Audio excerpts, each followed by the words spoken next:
அவர் துதி இப்போதும் என் வாயில் இருக்கும். கர்த்தருக்குள் என் ஆத்துமா மேன்மை பாராட்டும். பெருமைப்பட்டவர்கள் இதை கேட்டு மகிழ்வார்கள். என்னோட கூட கர்த்தரை மகிமைப்படுத்துங்கள். நாம் ஒருமித்து அவருடைய நாமத்தை உயர்த்துவோமாக. கிறிஸ்து இயேசுவுக்குள் அன்பாய் அழைக்கப்பட்ட அன்புக்குரிய சகோதரிகளே, உங்கள் அனைவருக்கும் நம்முடைய பிதாவாகிய தேவனுடைய நாமத்தினாலும் கர்த்தராகிய இயேசு கிறிஸ்துவின் நாமத்தினாலும் கிருபையும் சமாதானம் உண்டாவதாக என்ற அன்பின் வாழ்த்துக்களை தெரிவித்துக் கொள்கிறோம். தேவனுடைய பெரிதான கிருபை, அவர் நம்ம மேல் வைத்துள்ள இரக்கம், அன்பின் நிமித்தமாக இந்த ஞாயிற்றுக்கிழமை ஆராதனை கூடுகையிலே கலந்து கொள்வதற்கும் அவரை துதிப்பதற்கும் ஆராதனை செய்வதற்கும் தேவன் ஒரு பெரிதான வாய்ப்பு கொடுத்திருக்கிறார்.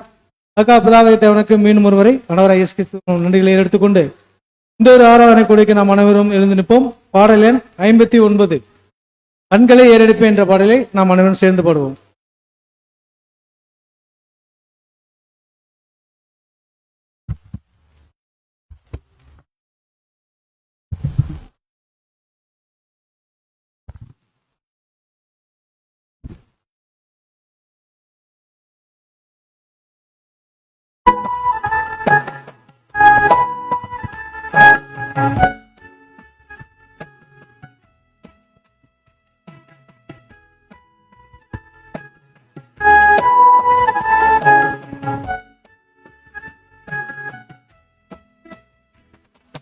கண்களை ஏறெடுப்பேன், மாமேருதிராய் கண்களை ஏறெடுப்பேன். பின்மண் உண்டாக்கிய வித்தகனிடமிருந்து, பின்மண் உண்டாக்கிய வித்தகனிடமிருந்து என்னில்லா ஒத்தாசை என்றனுக்கே வரும். கண்களை ஏறெடுப்பேன்.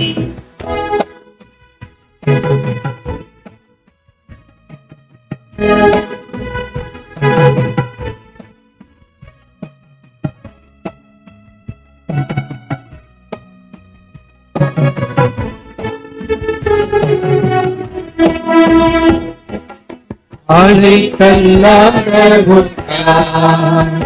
உறங்காது காலை தள்ளாத பேலையின் இஸ்ரவேலரை காப்பவர், பேலையின் இஸ்ரவேலரை காப்பவர், காலையும் மாலையும் கண்ணுறங்காத கண்களை ஏறெடுப்பேன்.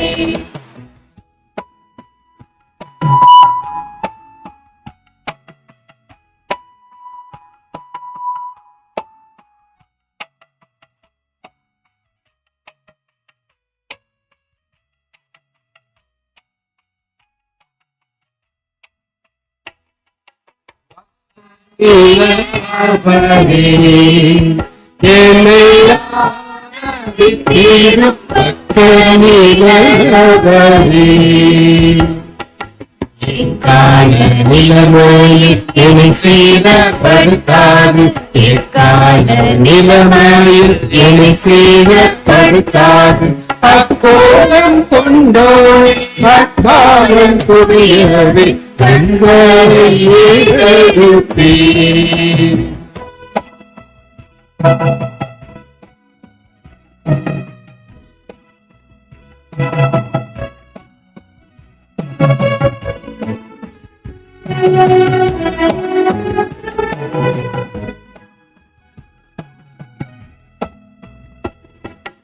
எல்லா தீமைகளுக்கும்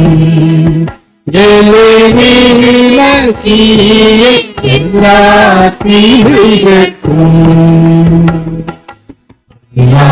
உலகில் போக்குவரத்தையும், உலகில் போக்குவரத்தையும் ஆத்துமாவையும் நாடோடும் காப்பவர் கண்களை ஏறெடுப்பேன். மாமேரும் வீராய கண்களை ஏறெடுப்பேன்.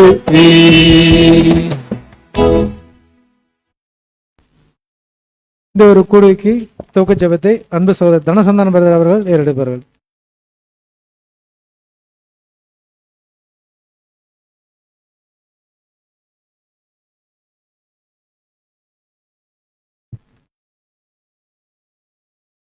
மனுஷர் ஒருவரும் கண்டிராதவரும் காணக்கூடாத ஒளியில் வாசம் பண்ணுகிறவரும் ஆதி அந்தமில்லாத ஏக சக்கராபதிமான மகாபிரபுவே, எங்கள் ஜோதிகளின் பிதாவே, உமக்கும் உடைய குமாரனாய கிறிஸ்து இயேசுக்கும் சதா காலங்களும் துதியும் ஸ்தோத்திரம் உண்டாக கடவுது.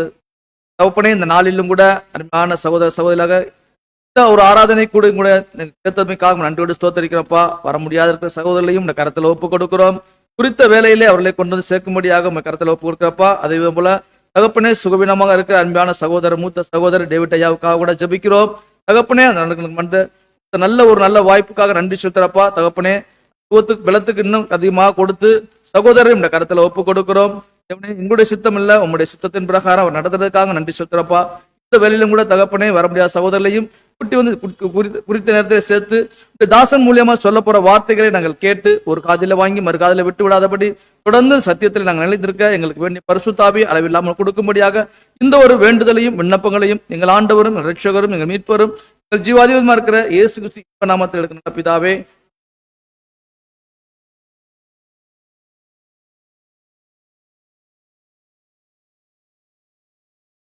Thank you brother. விசுவாச பிரமாணத்தை வாசிக்க கேட்போம்.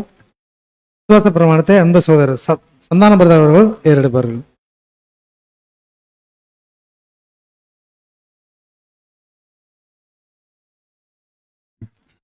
நமது விசுவாசம் தாம் ஒருவராய் சாவாமை உள்ளவரும் ஒருவரும் சேரக்கூடாத ஒளியில் வாசம் பண்ணுகிறவரும் ஆதி அந்தமில்லாத ஏக சக்கராதிபதியுமான யெகோவா என்னும் நாமம் உள்ள ஒன்றான மெய்தேவனை விசுவாசிக்கிறோம். அவருடைய ஒரே பேரான குமாரனும் நம்முடைய கர்த்தரும் இரட்சகருமான இயேசு கிறிஸ்துவையும் விசுவாசிக்கிறோம். இவர் அதரிசமான தேவனுடைய சற்சொற்பமும் சர்வஸ்திக்கும் முந்தின பேருமானவர். தேவன் இவரை கொண்டும் இவருக்கென்றும் உலகங்களை எல்லாம் உண்டாக்கி இவரையே சர்வத்துக்கும் சுதந்திராகவும் நியமித்தார். எல்லாம் இவருக்குள் நிலைநிற்கிறது என்றும் விசுவாசிக்கிறோம். இவர் தேவகுமாரனாய் இருந்தும் தேவனுக்கு சமமாயிருக்க எண்ணாமல் அக்கிரமத்தினால் ஜீவனை எழுந்த மனுஷர் பேரில் மனதுருகி தம்மை தாமே வெறுமையாக்கி மனிதனாக்கி எல்லோரையும் மீட்கும் பொருளாக தம்முடைய ஜீவனையை கொடுத்து தேவனுக்கும் மனுஷருக்கும் சமாதானத்தை உண்டு பண்ணினார் என்றும் விசுவாசிக்கிறோம்.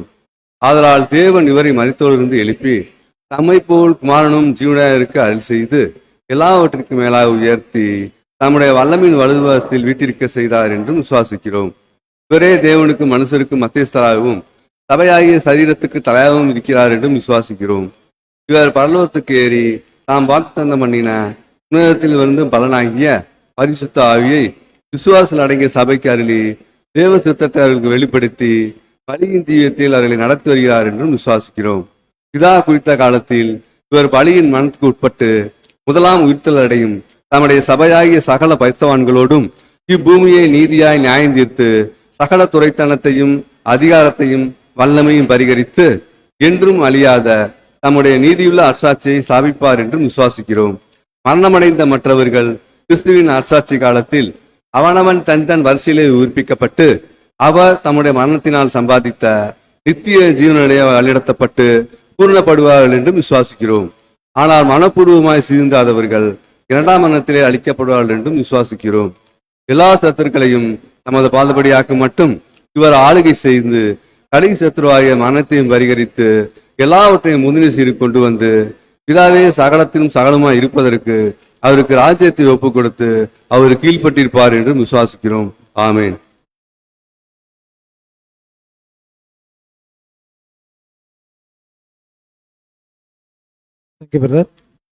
இன்றைய நாளுக்குரிய பரலோக மன்னாவை வாசிக்க கேட்போம். இன்றைய நாளுக்குரிய பரலோக மன்னா அன்பு சகோதரர் ராஜ்குமார் அவர்கள் வந்து எடுப்பார்கள். அதனை தொடர்ந்து காலை தியானம் அன்பு சகோதரர் பிச்சைக்குமார் அவர்களும் வாசிப்பார்கள்.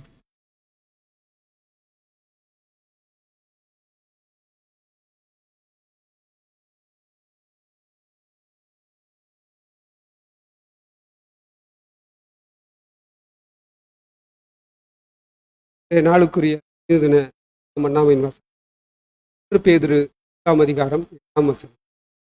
அவர் உங்களை விசாரிக்கிறவரானபடியால் உங்கள் கவலைகளை எல்லாம் அவர் மேல் வைத்து விடு. விளக்கம். இந்த வார்த்தைகள் நமக்கு உற்சாகத்தையும் ஆறுதலையும் தரக்கூடியதாக உள்ளது. ஆகிலும் தேவனுடைய ஜனம் நாளுக்கு நாள் கிறிஸ்துவின் பாதுகாப்பில் வளரும் போது தங்களை தேவ சித்தத்திற்கு கொடுக்க வேண்டுமே என்று தங்கள் சுய ஞானத்தின்படி தங்களை நடத்த எதிர்பார்க்க கூடாது. ஆதலால் தங்களுடைய சித்தம் பூமியிலோ பரலோகத்திலோ செய்யப்பட கேட்காமல் தங்கள் பாரங்களை அவர் பேரில் வைத்து அவருடைய அன்புக்கும் இரக்கத்திற்கும் பாத்திரராக நம்மை நடத்த மன்றாட வேண்டும். இதன் மூலம் அவருடைய உறுதியான வார்த்தைகள் நம்மை தேற்றும். நாமும் அவர் பேரில் பூரண நம்பிக்கை உள்ளவர்களாய் இருக்கும்போது நமது கஷ்டங்களை நிவர்த்தியாக்குவார். ஆதார வசனம் சங்கீதம் 37 அதிகாரம் 3 முதல் 6 வசனங்கள் மற்றும் 22 அதிகாரம் 24 வசனம். 37 சங்கீதம் 3 வசனம் முதல். கர்த்தரை நம்பி நன்மை செய், தேசத்தில் குடியிருந்து சத்தியத்தை மேய்ந்து கொள். கர்த்தரிடத்தில் மனமகிழ்ச்சியாயிரு, அவர் உன் இருதயத்தின் வேண்டுதல்களை உனக்கு அருள் செய்வார். உன் வழியை கர்த்தருக்கு ஒப்புவித்து அவர் மேல் நம்பிக்கையாயிரு, அவரே காரியத்தை வாய்க்க பண்ணுவார். உன் நீதியை வெளிச்சத்தை போலவும் உன் நியாயத்தை பட்டப்பகலை போலவும் விளங்க பண்ணுவார். 22 சங்கீதம் 24 வசனம். உபத்திரவப்பட்டவனுடைய உபத்திரவத்தை அவர் அற்பமாய் எண்ணாமலும் அருவருக்காமலும் தம்முடைய முகத்தை அவனுக்கு மறைக்காமலும் இருந்து தம்மை நோக்கி அவன் கூப்பிடுகையில் அவனை கேட்டருளினார். தேவன் தாமே நமக்கு வார்த்தைகளை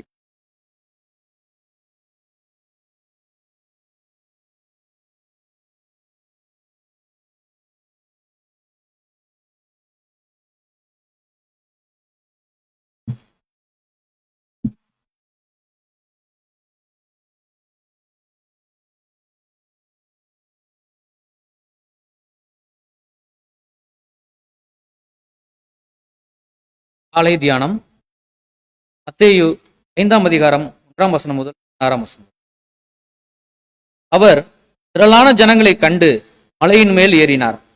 அவர் உட்கார்ந்த பொழுது அவருடைய சீசர்கள் அவரிடத்தில் வந்தார்கள். அப்பொழுது அவர் தமது வாயை திறந்து அவர்களுக்கு உபதேசித்து சொன்னது என்னவென்றால், ஆவியில் எளிமை உள்ளவர்கள் பாக்கியவான்கள், பரலோக ராஜ்யம் அவர்களுடையது. துயரப்படுகிறவர்கள் பாக்கியவான்கள், அவர்கள் ஆறுதல் அடைவார்கள். சாந்த குணம் உள்ளவர்கள் பாக்கியவான்கள், அவர்கள் பூமியை சுதந்திரித்துக் கொள்வார்கள். நீதியின் மேல் பசிதாகம் உள்ளவர்கள் பாக்கியவான்கள், அவர்கள் திருப்தி அடைவார்கள். இரக்கம் உள்ளவர்கள் பாக்கியவான்கள், அவர்கள் இரக்கம் பெறுவார்கள். இருதயத்தில் சுத்தம் உள்ளவர்கள் பாக்கியவான்கள், அவர்கள் தேவனை தரிசிப்பார்கள். சமாதானம் பண்ணுகிறவர்கள் பாக்கியவான்கள், அவர்கள் தேவனுடைய புத்திரர் எனப்படுவார்கள். நீதி நிமித்தம் துன்பப்படுகிறவர்கள் பாக்கியவான்கள், பரலோக ராஜ்யம் அவர்களுடையது. என் நிமித்தம் உங்களை நிந்தித்து துன்பப்படுத்தி பலவித தீமையான மொழிகளையும் உங்கள் பேரில் பொய்யாய் சொல்வார்களானால் பாக்கியவான்களாயிருப்பீர்கள். சந்தோஷப்பட்டு களி கூறுங்கள், பரலோகத்தில் உங்கள் பலன் மிகுதியாயிருக்கும். உங்களுக்கு முன்னிருந்த தீர்க்கதரிசிகளையும் அப்படியே துன்பப்படுத்தினார்களே. நீங்கள் பூமிக்கு உப்பாயிருக்கிறீர்கள். உப்பானது சாரமற்று போனால் எதினால் சாரமாக்கப்படும்? வெளியே கொட்டப்படுவதற்கும் மனுஷரால் மிதிக்கப்படுவதற்குமே ஒழிய வேறொன்றுக்கும் உதவாது. நீங்கள் உலகத்துக்கு வெளிச்சமாயிருக்கிறீர்கள். மலையின் மேல் இருக்கிற பட்டணம் மறைந்திருக்க மாட்டாது. விளக்கை கொளுத்தி மரக்காலால் மூடி வைக்காமல் விளக்கு தண்ணின் மேல் வைப்பார்கள். அப்பொழுது அது வீட்டிலுள்ள யாவருக்கும் வெளிச்சம் கொடுக்கும். விதமாய் மனுஷர் உங்கள் நற்கிரிகளை கண்டு பரலோகத்தில் இருக்கிற உங்கள் பிதாவை மகிமைப்படுத்தும்படி உங்கள் வெளிச்சம் அவர்கள் முன்பாக பிரகாசிக்க கடவது.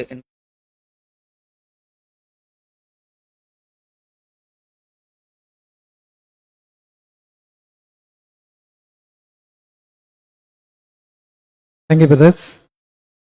கிறிஸ்துவுக்குள் அன்பான சகோதர சகோதரர்களே, தேவனுடைய பெரிதான கிருபையினாலே நம்முடைய ஆவிக்குரிய வளர்ச்சிக்கு பிரயோஜனமாக இன்று நாம் தியானிக்க இருக்கும் பாடத்தின் தலைப்பு அலட்சியமான சபை லவோதிகியா.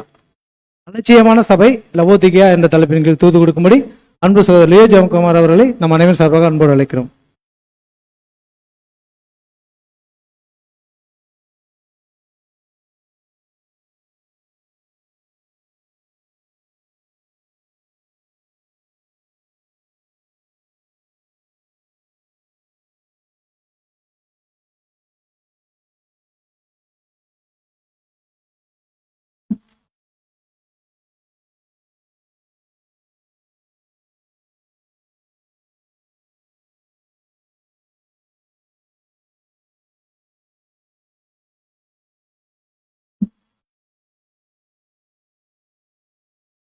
கிறிஸ்துவில் பிரியமான சகோதர சகோதரிகளே, உங்கள் அனைவருக்கும் நம்முடைய பிதாவாகிய தேவனுடைய பரிசுத்த நாமத்தினாலும் ஆண்டவராகிய இயேசு நாமத்தினாலும் கிருபை மற்றும் சமாதானத்தின் வாழ்த்துக்களை அன்புடன் தெரிவித்துக் கொண்டு, தேவன் மறுபடியுமாக அவருடைய கிருபையினால் அழைத்து வந்து அவருக்கு நன்றிகளையும் துதி மகிமையும் ஏறெடுப்பதற்கும் அவருடைய பரிசுத்தமான வார்த்தைகளை தியானித்து நாம் பரிசுத்தப்படவும் அவர் தந்த இந்த அற்புதமான வேலைக்காக ஆண்டவராக இயேசு கிறிஸ்துவாக ஸ்தோத்திரங்களை ஏறெடுத்துக்கொண்டு,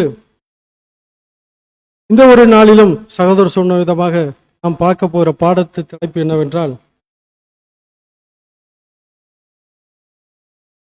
அலட்சியமான சபை லவோதிக்கேயா. இந்த பாடத்துக்குள்ளாக நாம் கடந்து செல்வதற்கு முன்பாக ஆதார வசனத்தை படித்துவிட்டு நாம் பாடத்துக்குள்ளாக கடந்து செல்வோம். வெளிப்படுத்தின சுவிசேஷம் 3ஆம் அதிகாரம் 19 முதல் 20 வசனங்களை படிக்கலாம். வெளிப்படுத்துதல் 3ஆம் அதிகாரம் 19ஆம் வசனம் முதல். நான் நேசிக்கிறவர்கள் எவர்களோ அவர்களை கடிந்து கொண்டு சிட்சிக்கிறேன். ஆகையால் நீ ஜாக்கிரதையாய் இருந்து மனம் திரும்பு. இதோ வாசற்படியிலே நின்று தட்டுகிறேன். ஒருவன் என் சத்தத்தை கேட்டு கதவை திறந்தால் அவனிடத்தில் நான் பிரவேசித்து அவனோடே போஜனம் பண்ணுவேன், அவனும் என்னோடே போஜனம் பண்ணுவான். லவோதிக்கேயா சபைக்கு எழுதப்பட்ட ஒரு கடிதத்தை பற்றி தான் நம்ம இந்த பாடத்தில் நம்ம பார்க்க போறோம். இந்த பாடத்தை எழுதின சகோதரர் எப்படி சொல்றாருன்னா, இந்த லவோதிக்கேயா பட்டணத்தில் வாழ்ந்த அந்த ஜனங்கள் அவங்களுடைய ஆவி எப்படிப்பட்டதா இருக்கிறது என்பதை லவோதிக்கேயா சபைக்கு பொருத்தி பார்த்து பேசியிருக்கிறாரு. அதை பற்றி தான் நம்ம பார்க்க போறோம். பாடத்துக்குள்ளாக போறதுக்கு முன்னாடி ஒரு கேள்வியை கேட்டு விட்டு அந்த பாடத்துக்குள்ளாக நம்ம கடந்து சொல்வோம். நாம் கடந்த நாட்களில் கர்த்தர் இயேசுவினுடைய இந்த நினைவுறுதல் நாளில் பங்கெடுத்தோம். அந்த நாளிலோ அதுக்கு பின்பான நாளிலோ சில தீர்மானங்களை நாம் எடுத்திருப்போம். இதுவரைக்கும் நாம் தேவனுக்கு பிரியமில்லாத காரியங்களை செய்திருப்போம். இனிமேல் அதை செய்ய மாட்டோன்ற கூட தீர்மானம் எடுத்திருப்போம். இல்லாவிட்டு இதுவரையும் தேவனுக்கு பிரியமான காரியங்களை செய்திருந்தால் இனிமேலும் அந்த காரியத்தை தொடர்ந்து செய்வோன்னு கூட தீர்மானம் எடுத்திருப்போம். அப்படியாக நாம் எடுத்த தீர்மானத்தினுடைய அந்த ஆசீர்வாதங்களை இனிவரும் காலங்களிலே நாம் பெற்றுக்கொள்ளலாம். நம்முடைய ஆண்டவராகிய இயேசு கிறிஸ்து மரித்தார். ஆனாலும் 3ஆம் நாள்ல நம்முடைய பிதாவாகிய தேவன் அவரை உயிர்த்து எழுப்பினார் என்று நமக்கு தெரியும். ஆனால் ஏன் அவரை உயிரோடு எழுப்பினார் அப்படின்றதான் கேள்வி. தான் கேட்கிறேன். ஆண்டவராகிய இயேசு கிறிஸ்துவை தேவன் ஏன் உயிரோடு எழுப்பினார்?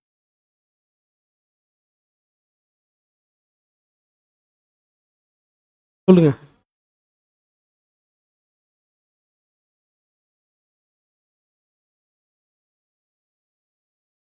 சரியான பதில் தான்.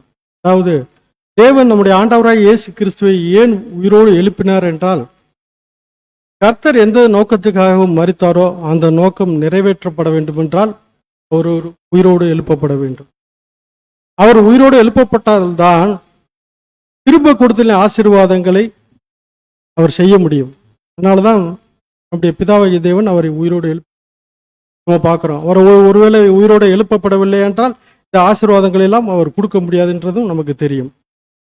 ஏன் இந்த விஷயத்தை இப்போ இந்த பாடத்தில் பார்க்குறோன்னா, நீ பாடத்தில் ஒரு குறிப்பிட்ட பகுதியில் இந்த விஷயம் வரும். அப்போ அதை பற்றி பார்க்க இப்போ நாம் பாடத்துக்குள்ளாக கடந்து செல்வோம். இந்த பாடத்தில் லவோதிக்கேயாரின் சபையாரின் அந்த பட்டணத்தாரின் மடியும் லவோதிக்கேயா பட்டணத்தாரின் ஆவியை பற்றி குறிப்பிடும்போது சகோதரர் என்ன சொல்றாருன்னா, அது ஒரு கடினமான காரியமாக இருக்கிறது அப்படிங்கிறாரு. ஏன் அப்படி சொல்றாருன்னா, அவர்கிட்ட குறிப்பிடும்படியான எந்த ஒரு அம்சமும் அவங்ககிட்ட கிடையாதான். அப்படிப்பட்ட ஏதாவது குறிப்பிடும்படியான அம்சம் இருந்தால் நான் சொல்லியிருப்பேன். அப்படி எதுவுமே இல்லை. ஆனால் அவர்கிட்ட ஒரு விசித்திரமான குணலட்சணம் காணப்பட்டதான்.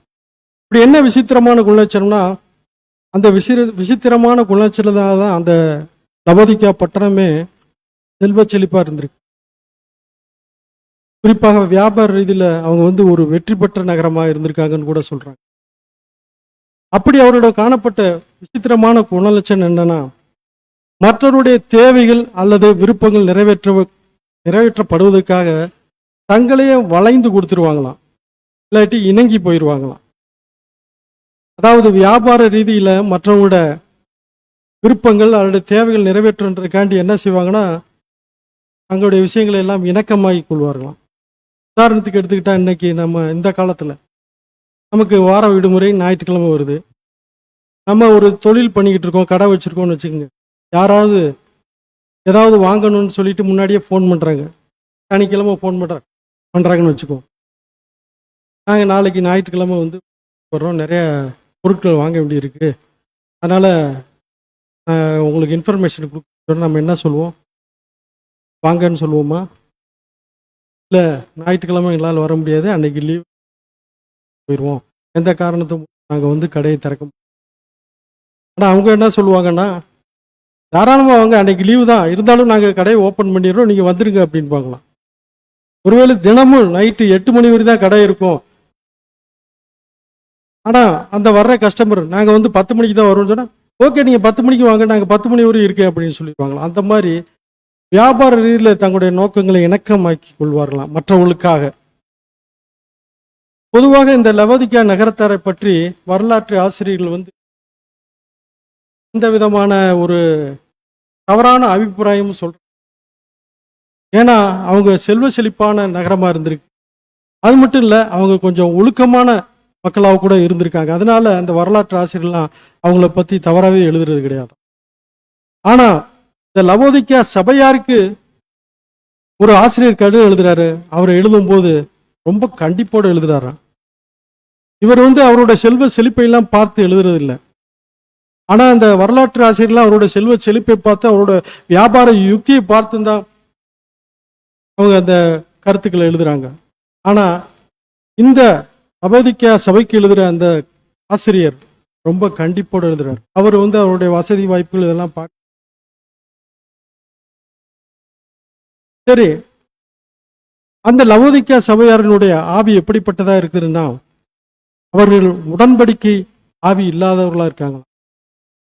அதாவது அர்ப்பணிக்கப்பட்ட வாழ்க்கையின் அந்த ஆவி இல்லாதவர்களாகவும் ஒரு பிரயோஜனமற்ற நிலையிலும் இருக்காங்க அப்படின்றார். ஏனென்றால் எப்பொழுதுமே வளைந்து கொடுக்கக்கூடியவங்களா இருக்காங்களாம். எடுத்த தீர்மானத்துல வந்து எந்தவித முயற்சியும் காட்டுறது கிடையாது. ஆனா ஒரு விஷயத்துல மட்டும் அவங்க வந்து திருப்தி உள்ளவர்களா இருந்தாங்கன்னா, அது என்ன விஷயம்னா, தங்கள்கிட்ட இருக்கக்கூடிய விஷயங்கள்ல மட்டும் அவர்கள் திருப்திகரமா இருந்திருக்காங்க. அடுத்து அந்த நகரத்தின் சிறப்புகளை பற்றி நம்ம பார்க்க.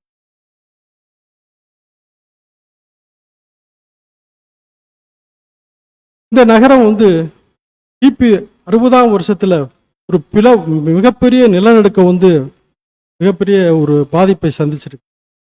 அந்த காலகட்டத்தில் வந்து இந்த நகரம் வந்து ரோம சாம்ராஜ்யத்துக்கு கீழே செயல்பட்டு இருக்குது. அவருடைய அந்த பாதிப்பிலிருந்து மீண்டு வருவதற்காக அவர்கள் ஒரு நிவாரண நிதி சொல்லி, நிவாரண நிதினா நமக்கு தெரியுமில்ல, நம்ம ஸ்டேட் கவர்மெண்ட் வந்து சென்ட்ரல் கவர்மெண்ட்டை வந்து புயல் நிவாரண நிதி, பூகம்ப நிவாரண நிதி, வெள்ள நிவாரண நிதின்னு கேட்பாங்க இல்லையா? கேட்கறத கொடுக்க மாட்டாங்க, அது வேற. அது மாதிரி இங்கே வந்து ரோம சாம்ராஜ்யத்தில் வந்து நிவாரண நிதி கொடுக்குறேன்னு சொன்னாலும் இவங்க வேணான்னு சொல்லிட்டாங்களாம். அந்த அளவுக்கு இவங்க செல்வ இருந்திருக்காங்க. தங்களோட பணத்திலேயே தங்களை சரி பண்ணி கொண்டாங்களாம். அப்படிப்பட்ட நகரத்தார் அவங்க இருந்திருக்காங்க. அடுத்ததாக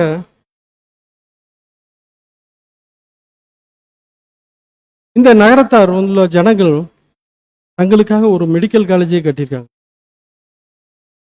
இந்த மெடிக்கல் காலேஜில் வந்து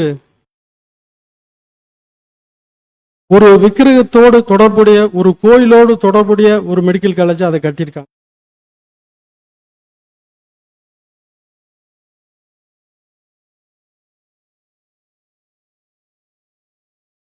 அந்த விக்கிரகத்தோட பேர் என்னன்னா அஸ்கிலிபியஸ், அதாவது அப்பல்லோ மகன்.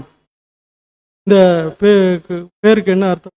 வியாதியை குணமளிக்கக்கூடிய இறைவன், அதாவது வியாதியிலிருந்து சுகமளிக்கக்கூடிய கடவுள் இப்படின்ற ஒரு அர்த்தம். இந்த ஒரு விக்கிரக கோயிலோடு சேர்ந்து தான் அவங்க அந்த மருத்துவக் கல்லூரியை கட்டி. அந்த மருத்துவக் கல்லூரியோட சிறப்பு என்னன்னா, கண் வியாதிகளுக்கு பிரசித்தி பெற்ற ஒரு மருத்துவம் கொடுத்துருக்கு. கண் வியாதிகளுக்காக சில மருந்துகளை பவுடர் வடிவத்தில் கூட. அடுத்ததாக அந்த நகரத்தாரோட தொழிலில் முக்கியமான தொழில் என்னன்னா, காட்டிலிருந்து கிடைக்கக்கூடிய அந்த ரோமத்திலிருந்து ஆடைகளை நெஞ்சு இருக்காங்க. அந்த ஆடைகள் கருப்பு கலர்லையும் ரொம்ப மிருதுவாகவும் ஷைனிங்காகவும் எல்லாரையும் கவரக்கூடிய வகையில் இருந்ததுனால அந்த தொழில் அங்கே பிரசித்தப்பட்டதாக இருந்திருக்கு. அதனால அவங்க செல்வ செழிப்பாக வாழ்ந்திருக்காங்க சொல்றாங்க. இப்படித்தான் அந்த நகரத்தார் இருந்திருக்காங்க. ஆனா இவர்களுடைய ஆவியை பற்றி சொல்லும்போது ஆசிரியர் ரொம்ப வருத்தமாக இருக்கு அப்படிங்கிறார். ஏன் இப்படி வருத்தமாக இருக்குது என்று சொல்றாருன்னா, இவர்கள் தங்களுக்கு எதுவுமே தேவையில்லை அப்படின்னு சொல்றாங்க. இந்த வசனத்தில் நாம பார்க்கும்போது படிக்கலாம். வெளிப்படுத்தினர் 3ஆம் அதிகாரம் 17ஆம் வசனம். வெளிப்படுத்துதல் 3ஆம் அதிகாரம் 17ஆம் வசனம். நீ நிர்பாக்கியம் உள்ளவனும் பரிதப்பிக்கப்படத்தக்கவனும் தரித்திரனும் குருடனும் நிர்வாணியுமாய் இருக்கிறதை அறியாமல் நான் ஐஸ்வர்யவான் என்றும் திரவிய சம்பன்னன் என்றும் எனக்கு ஒரு குறைவும் இல்லை என்றும் சொல்லுகிறபடியால். இவருடைய உண்மையான நிலைமை எப்படி இருக்குன்னா, தரித்திரர் இருக்காங்களா, குருடராகவும் இருக்காங்களா, நிர்வாணியாகவும் இருக்கிறாங்களா. ஆனா இதை பத்தி அவங்க தெரியாம எனக்கு எந்த குறையும் இல்லை, நான் நல்லா ஐஸ்வர்யவானா இருக்கேன் அப்படின்னு சொல்றாங்களாம். அதனால என்ன இந்த ஆசிரியர் சொல்றாருன்னா, கர்த்தர் அவர்களை பார்த்து சொல்றாரு, நீ உன்னுடைய உண்மையான நிலையை உணர்ந்து கொள்ள முடியாத சூழ்நிலையில் இருக்க, ஆனாலும் கர்த்தர் அவர்கள் மேலே அன்பு கூறக்கூடியவராக இருக்கார். அதைத்தான் நம்ம இந்த வசனத்துல பார்க்கலாம். வெளிப்படுத்தல் 3:19. வெளிப்படுத்தல் 3ஆம் அதிகாரம் 19ஆம் வசனம். நான் நேசிக்கிறவர்கள் எவர்களோ அவர்களை கடிந்து கொண்டு சிட்சிக்கிறேன். கர்த்தர் என்ன சொல்றாரு, இப்படி எதுக்காட்டி இப்படி சொல்றாருன்னா, இந்த சபையார் தங்களுடைய உண்மையான நிலையை உணர முடியாத ஒரு சூழ்நிலையில இருக்காங்களாம். ஏன் ஒரு உணர முடியாத சூழ்நிலை இருக்காங்கன்னா, இவங்க தாங்கள் வெதுவெதுப்பாக இருக்கதையும் கர்த்தருடைய காரியங்கள் அலட்சியமா இருக்கதையும் அவர்களாலே உணர்ந்து கொள்ள முடியவில்லை. இதற்கு காரணம் என்னன்னா, இவர்கள் தங்கள் மீதே அதிக நம்பிக்கை வச்சிருக்காங்க. கர்த்தர் மேலேயோ தேவன் மேலே வைக்கவில்லை, தங்கள் மீது அதிக நம்பிக்கை உள்ளவர்களாக அவங்க இருக்காங்க. அது மட்டும் இல்ல, ஆவிக்குரிய விஷயமா இருந்தாலும் சரி, மாம்சத்துக்குரிய விஷயமா இருந்தாலும் சரி, எல்லாமே எங்கிட்ட இருக்கு என்ற உணர்வு தான் அவங்ககிட்ட இருந்துச்சு. அவர்கள் இந்த நிலைமையில இருந்து மீண்டு வர வேண்டும் என்றால் தங்களுடைய உண்மையான நிலைமையை அவர்கள் உணர வேண்டும். ஏனென்றால் இந்த சபையார் எப்பொழுது தாங்கள் தரித்திரர் என்று உணர்ந்து கொள்கிறார்களோ அப்பொழுதுதான் கர்த்தருடைய கரத்திலிருந்து புடமிட்ட நெருப்பினார் புடமிட்ட அந்த பொண்ணை அவர்கள் வாங்கி கொள்ளும். எப்பொழுது அவர்கள் தாங்கள் நிர்வாணிகள் என்பதை உணர்கிறார்களோ அப்பதான் கர்த்தருடைய கரத்திலிருந்து இந்த வெண் வஸ்திரத்தை வாங்க முடியும். அதே போல தாங்கள் எப்பொழுது குருடர்கள் என்று அவர்கள் உணர்கிறார்களோ அப்பொழுதுதான் கர்த்தருடைய கரத்தில் இருந்து அவர்கள் கண்களுக்கு போடக்கூடிய அந்த கலிக்கத்தை வாங்க முடியும். இப்படிப்பட்ட நிலைமையில் இருந்தா கூட நவோதிக்கா சபை சமாதானமே. காரணம் என்னன்னா, எல்லா விஷயத்திலும் இவங்க இணக்கமாகி போய்கிட்டே இருப்பாங்க. இணக்கமாகி போய் கொண்டிருக்காங்கன்னா என்ன அப்படின்னா, இவங்க வாழ்ந்த காலத்துல இவங்க மத்தியில பட்டயம் போன்ற கூர்மையான உபதேசங்கள் காணப்படுவதில்லை. தாங்கள் வெதுவெதுப்பானவர்கள் என்பதை வெளிப்படுத்தக்கூடிய எல்லா விஷயங்களையும் தங்களை விட்டு அது மட்டும் இல்ல, தங்களுடைய உண்மையான நிலைமை விளக்கக்கூடிய எல்லா விஷயங்களையும் தங்களை விட்டு விலக்கி விடுவாங்களாம். அதனாலதான் அவங்க எப்பொழுதுமே சமாதானமாவே இருந்திருக்காங்க. இன்னும் இந்த சபையாரை பற்றி சொல்ல வேண்டும் என்றால், அவர்கள் தங்கள்கிட்ட இருக்கக்கூடிய இந்த வசதி வாய்ப்புகள் செல்வாக்குகள் நிமித்தமாக எங்களை யாருமே இந்த ஒரு ஆவிக்குரிய ஓட்டத்தில் உற்சாகப்படுத்த வேண்டிய அவசியமே இல்லைன்னு நினைச்சுக்கிட்டு இருக்கோம். ஆனா இந்த ஓட்டத்துல உண்மையாகவே நாம முன்னேறி செல்ல வேண்டும்னா எந்த ஒரு வசதி வாய்ப்புகளோ செல்வாக்களோ நமக்கு பிரயோஜனப்படாது என்பது நமக்கு தெரியும். இந்த ஓட்டத்துல நாம் முன்னேறி செல்ல வேண்டும் என்றால் அதுக்கு தேவையான பிரயோஜனமான ஒரே ஒரு விஷயம் என்னன்னா, மிகவும் கடினமான போராட்டமான ஒரு சூழ்நிலை தான். இந்த கடினமான போராட்டமான சூழ்நிலை தான் நம்மளை இந்த ஒரு ஆவிக்குரிய ஓட்டத்தில் முன்னேறி செலுத்துமே தவிர சமாதானமான செல்வ செழிப்பான வசதி வாய்ப்போடு கூடிய ஒரு சூழ்நிலையை நம்மை முன்னோக்கி நகர்த்தாது என்பதை நாம் புரிந்து கொள்ள வேண்டும் சகோதர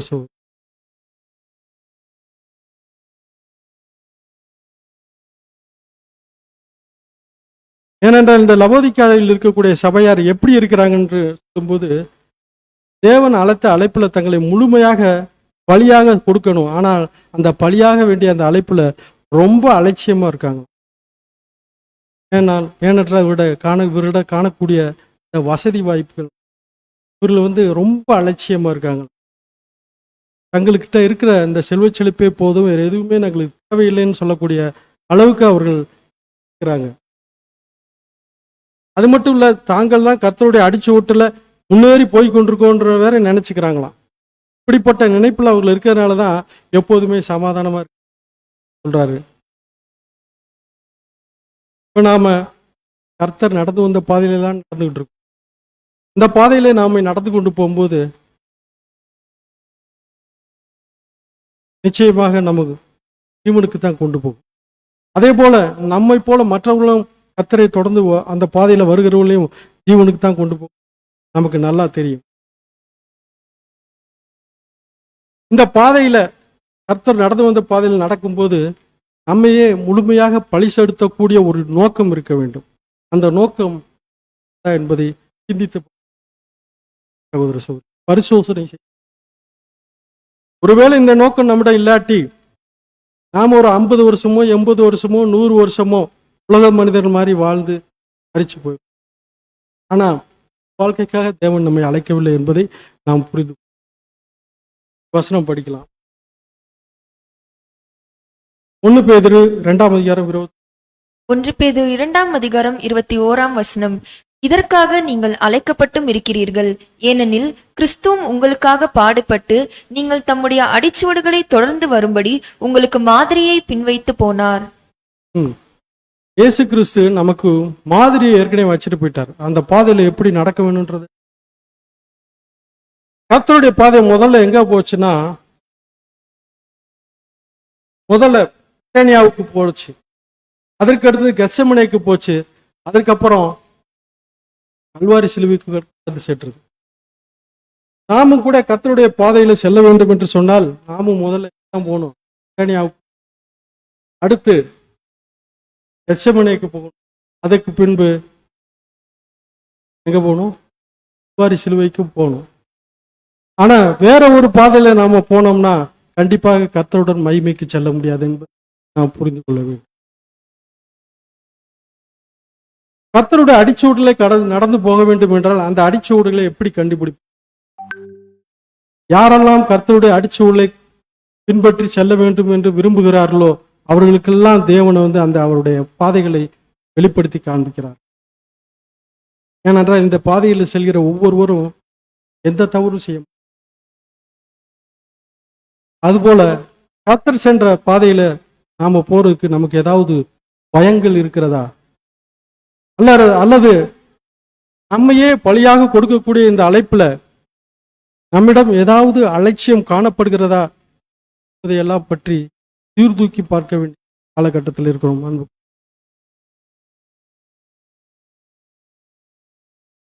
ஏனென்றால் இந்த விஷயங்களை எல்லாம் நாம் மறந்துவிடக்கூடாது. காரணம், காலங்கள் சென்று கொண்டே இருக்கிறோம். நம்முடைய தேவன் எப்பொழுதுமே மாறாதவராய் இருக்கிறார். அவருடைய ராஜ்யம், அவருடைய ராஜரீகம் எப்பொழுதுமே மாறாததா இருக்கிறது. அவருடைய வருஷங்களுக்கு முடிவே இல்லை. அவருடைய உடன்படிக்கையை அவர் முறித்து போடுவதும் இல்லை.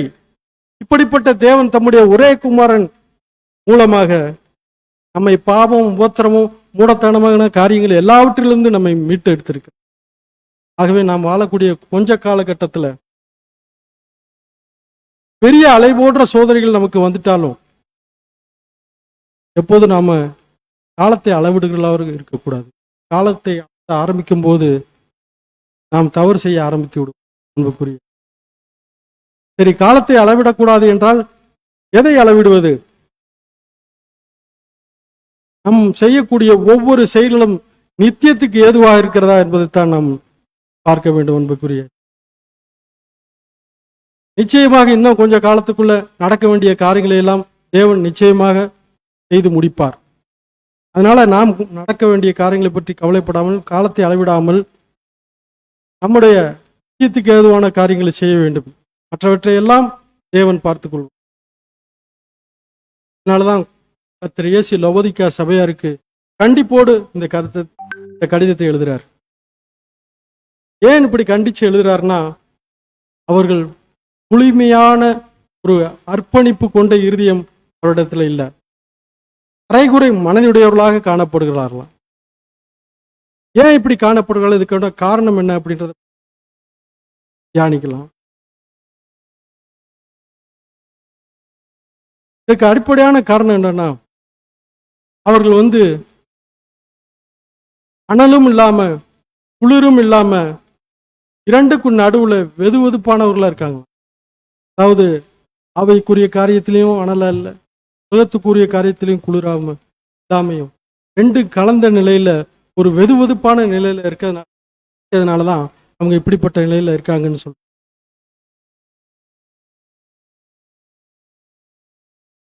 மேலும் தேவனோடு உள்ள நம்முடைய ஐக்கியம் குறைவுபடுவதனாலையும் அப்படி.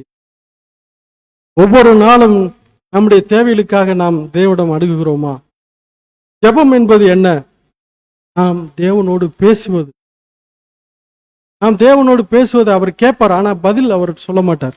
ஆனால் கேட்பார், கண்டிப்பாக கேட்பார். அப்ப நம்மளுடைய தேவைகளை அவர்கிட்ட கேட்க வேண்டும். ஆவிக்குரிய தேவைகளா இருந்தாலும் சரி, எந்த வித தேவைகளா இருந்தாலும் சரி, நாம் யார்கிட்ட தான் கேட்க வேண்டும்? தேவன்கிட்ட தான். அதற்கு ரொம்ப அவசியமான காரியம் என்னன்னா ஜெபம். ஜெபம் ஜீவியம் குறைவுபட்டால் நாமும் அப்படிப்பட்ட நிலை. இதில் குறைவுபட்டதுனாலதான் இந்த லவோதிக்கேயா சபையார் அரைகுறை மனதுடையவர்களா இருக்காங்க, வெதுவெதுப்பானவர்களா இருக்காங்கன்னு சொல்லி. அடுத்ததாக, அனுதினமும் நம்முடைய அழைப்பை உறுதி செய்வதில் குறைவுபடுவது. ஒரு நாள்ல எவ்வளவு நேரம் நாம வேலை செய்கிறோம்? நம்முடைய குடும்பத்துக்காகவும் நம்முடைய தேவைகளுக்காகவும் நாம் இப்போ வேலைக்கு செல்ல வேண்டியது அவசியம். அப்போ அந்த வேலைக்கு போகிற நேரத்தை விட்டு, தூங்குகிற நேரத்தை விட்டு, மீதியான இருக்கக்கூடிய நேரத்தில் நாம் தேவனுக்காக எவ்வளவு நேரம் செலவிட்டோம், எவ்வளவு முயற்சிகளை எடுத்திருக்கோம், இதெல்லாம் நாம் சிந்திச்சு இதிலே குறைவுபடும் போதுதான் நாம அரைகுறை மனதுடையவர்களாகவும் வெதுவெதுப்பானவர்களாகவும் மாறிவிடுவோம். இந்த லவோதிக்கேயா சபையர் அப்படிப்பட்ட வாழ்க்கை வாழ்ந்ததுனாலதான் இன்றைக்கு இந்த.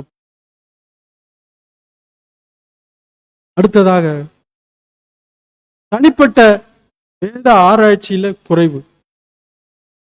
நாம இப்ப தேவனிடத்துல ஜெபிக்கிறோம், நம்முடைய தேவைகளை கேட்கிறோம், அதுக்கு பதில் எப்படி கிடைக்கும்? வேதத்தை ஆராய்ச்சி பார்க்கும்போதுதான் அதன் மூலமா தேவன் நம்மகிட்ட பேசுவாரு. அடிப்பட்ட முறையில் நேரா உங்கள்கிட்ட எல்லாம் பேச மாட்டார். நிறைய பேர் அப்படி சொல்லிக்கிட்டு இருக்காங்க. அப்படிலாம் கிடையாது. நமக்கு தேவன் வேதத்தின் மூலமாக தான் பேசுவார். அதுவும் 7ஆம் தூதர் ரசல் அவர்கள் கொடுத்த அந்த விளக்க உரைகளை நாம் அடிப்படையாக கொண்டு இதையும் வச்சு ஆராய்ச்சி பார்க்கும்போது, சரியான கோணத்தில் நம்ம போகும்போது நமக்கு அதற்குரிய விடை கிடைக்கும், நிச்சயம் கிடைக்கும். அதனால தனிப்பட்ட வேத ஆராய்ச்சி குறைவதனால் இந்த லவோதிக்கேயா சபையார் வெதுவெதுப்பானவர்கள் இருக்காங்க பார்க்கிறோம். நாம அப்படிப்பட்ட என்பதை நாம் கற்றுக்கொள்ள வேண்டும். அடுத்ததாக, சபை கூடுகை குறைவு.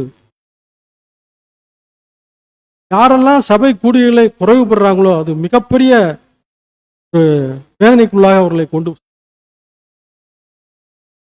சபை கூடுகளை விட்டு விடாதிருங்கள் அப்போஸ்தலர் பவுல் எதுக்கு அதை சொல்றாருன்னா, சபை கூடுகையில் வரும்பொழுதுதான் அதிகமாக நம்ம சத்தியத்தை பெற முடியும், விளக்கங்களை பெற முடியும், வழிகாட்டுதல்களை பெற முடியும், சகோதரர்களுடன் கூடிய அந்த ஐக்கியத்தை வளர்க்க முடியும். நாமெல்லாம் இங்கே ஒரே குடும்பமா இருக்கோம் இல்லையா? இந்த குடும்பம் எப்படி ஒன்றாக இணைந்திருக்கிறதோ இதே மாதிரி நாம பரலோகத்துல குடும்பமா சேர்ந்து இருக்கணும்னா அதுக்கு அடிப்படை இங்கதான் நடக்கும். மாதிரி இங்கதான். இங்கே நாம குடும்பமா சகோதர சகோதரிகளோட குடும்பத்தா ஒன்று சேர்ந்து சத்தியத்தை கேட்டு ஐக்கியத்தை வளர்த்து கொண்டோம்னால் நாமளும் சபை வாய்ப்பு இருக்கிறது. அன்புக்குரிய சகோதரர், இந்த காரியத்தில் அவர்கள் குறைவுபட்டதுனாலதான் அந்த லவோதிக்கேயா சபையார் வெதுவெதுப்பானவர்கள் ஆகிவிட்டாங்க. அப்படிப்பட்டவர்களா இருக்கக்கூடாது என்பதை கற்றுக். அடுத்ததாக, சத்திய பாடங்களை அசை போடுவதில் குறைவு. நம்ம சபை கூடுதலுக்கு வருகிறோம், வெளியே ஆன்லைனில் கூட கேட்கும். சபை பாடங்கள் அந்த கூடுகையில் பாடங்களை கேட்டு அப்படியே விட்டுட்டு போயிடுறதா? வீட்டில் போய் என்ன செய்யணும்? தியானிச்சு பார்க்கணும். இன்னைக்கு என்னென்ன பாடங்கள் சொல்லணும். சிலர் நோட்ஸ் எல்லாம் எடுத்துகிட்டு போகணும். வீட்டில் வச்சு படித்து பார்க்கணும். ஆடியோவை வீட்டில் அந்த பாடங்களை மறுபடியுமாக புரிந்து கொள்ளாவிட்டால் புரிந்து கொண்டு அதை நம்முடைய வாழ்க்கையில எப்படி அபியாசப்படுத்துவது என்பதை செயல்பட முயற்சிக்க வேண்டும் என்பதற்குரிய சகோதர சகோதரி.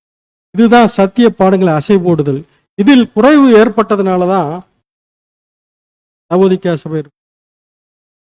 நாம் அப்படிப்பட்டவர்களாய் நாம் கற்றுக்கொள்வதற்கு தான் பாடத்தை பார்த்து கொண்டிருக்கிறோம் என்பதற்குரிய. லவோதிக்கேயா சபையை பற்றி வெளிப்படுத்தின ஆதமத்தில் படிக்கும் போது இவர் குறிப்பிட்ட எந்த பாவம் செஞ்சாங்கன்னு சொல்லிலாம் ஒன்றும் பார்க்கவும் முடியாது. இந்த தவறை தான் செஞ்சாங்கன்றது சொல்லவுக்கும் ஏதும் இருக்காது. அதே போல அவர்கள் வாழ்ந்த காலகட்டத்தில் ஒரு எந்த விதமான மத கோட்பாடுகளும் கிடையாது.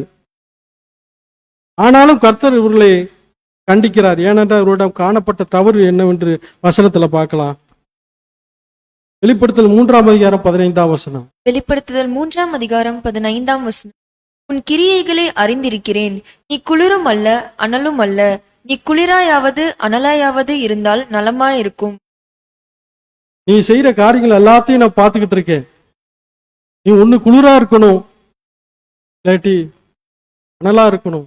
ரெண்டும் இல்லாம எது வெதுப்பா இருக்கியே அப்படின்னு. அதான் அரைகுறை மனதுடையவர்கள்.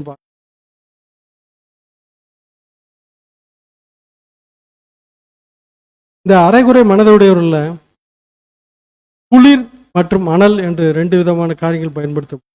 இந்த 2 வித காரியங்களும் ஒரு குறிப்பிட்ட ஒரு காரியத்தை அடையாளப்படுத்தக்கூடியதா இருக்கிறது. குளிர் என்பது ஐஸ் போன்ற நிலையை குறிக்கிறது. அனல் என்பது கொதித்து இருக்கக்கூடிய நிலையை. இந்த 2 நிலையும் இல்லாம வெதுவெதுப்பான இருக்கக்கூடிய அந்த நிலையை கர்த்தர் விரும்புவதில்லை. ஏன்னா இது ஒரு டேஸ்ட் இல்லாத நிலைமை.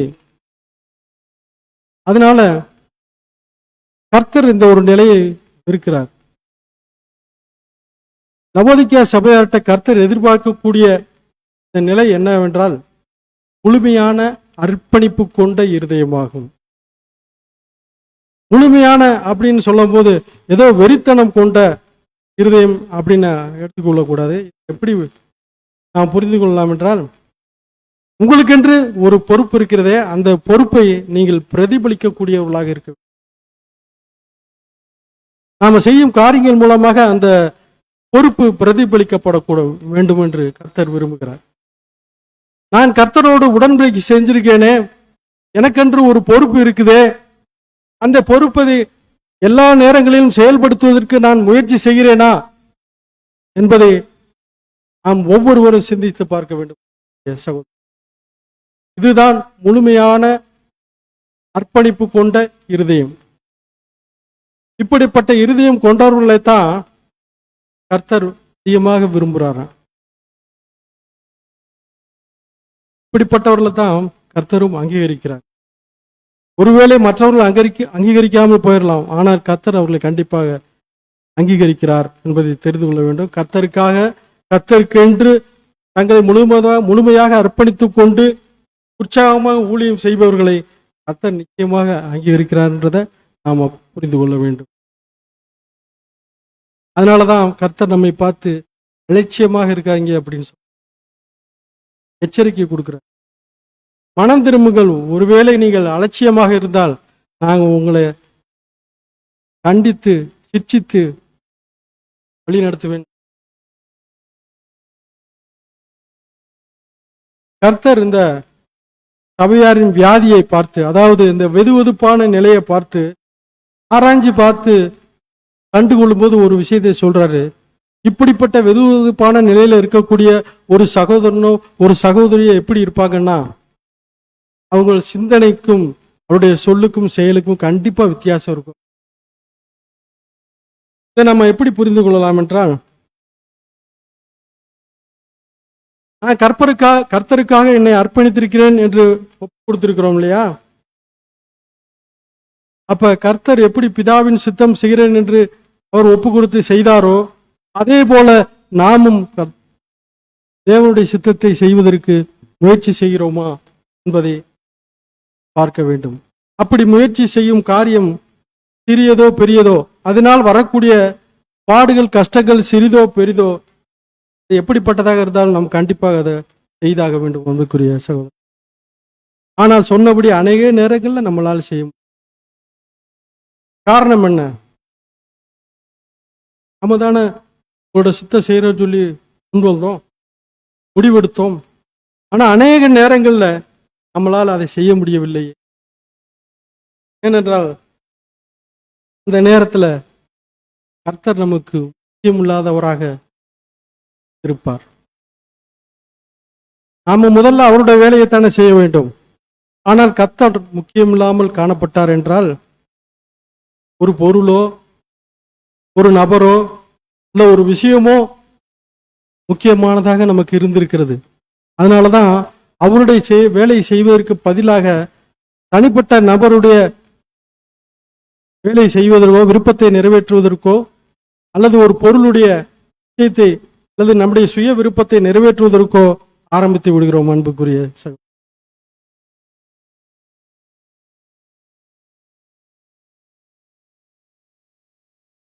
இவர்கள்தான் வெதுவெதுப்பான வகுப்பார்கள்.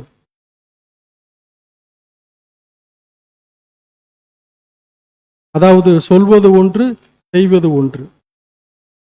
அதனாலதான் அவர் அரைகுறை மனதுடையவர்களாக இருக்கு. பாதி கர்த்தர்கிட்ட இருக்கும், பாதி மற்றவர்கள்ட்ட இருக்கும். உதாரணத்துக்கு சொல்லணும்னா, சரீரம் தான் எங்க இருக்கும், மனது எங்கேயோ இருக்குன்னு சொல்ல. அது போலத்தான் இந்த வெதுவெதுப்பான நிலை காணப்படுகிறது. இந்த லவோதிக்கேய சபையினுடைய உண்மையான நிலையை அவர்களால் உணர்ந்து கொள்ள முடியாத சூழ்நிலையில் அவர்கள். காரணம் அவருடைய குருடான நிலைமை தான். இந்த குருட்டுக்கு காரணம் என்னன்னா, தங்கள்கிட்ட எல்லாமே இருக்குன்னு அவங்க நினைச்சுக்கிட்டு இருக்காங்களாம். அவங்க தங்கிட்ட எல்லாமே இருக்குன்னு நினைக்கிறது உண்மைதான்.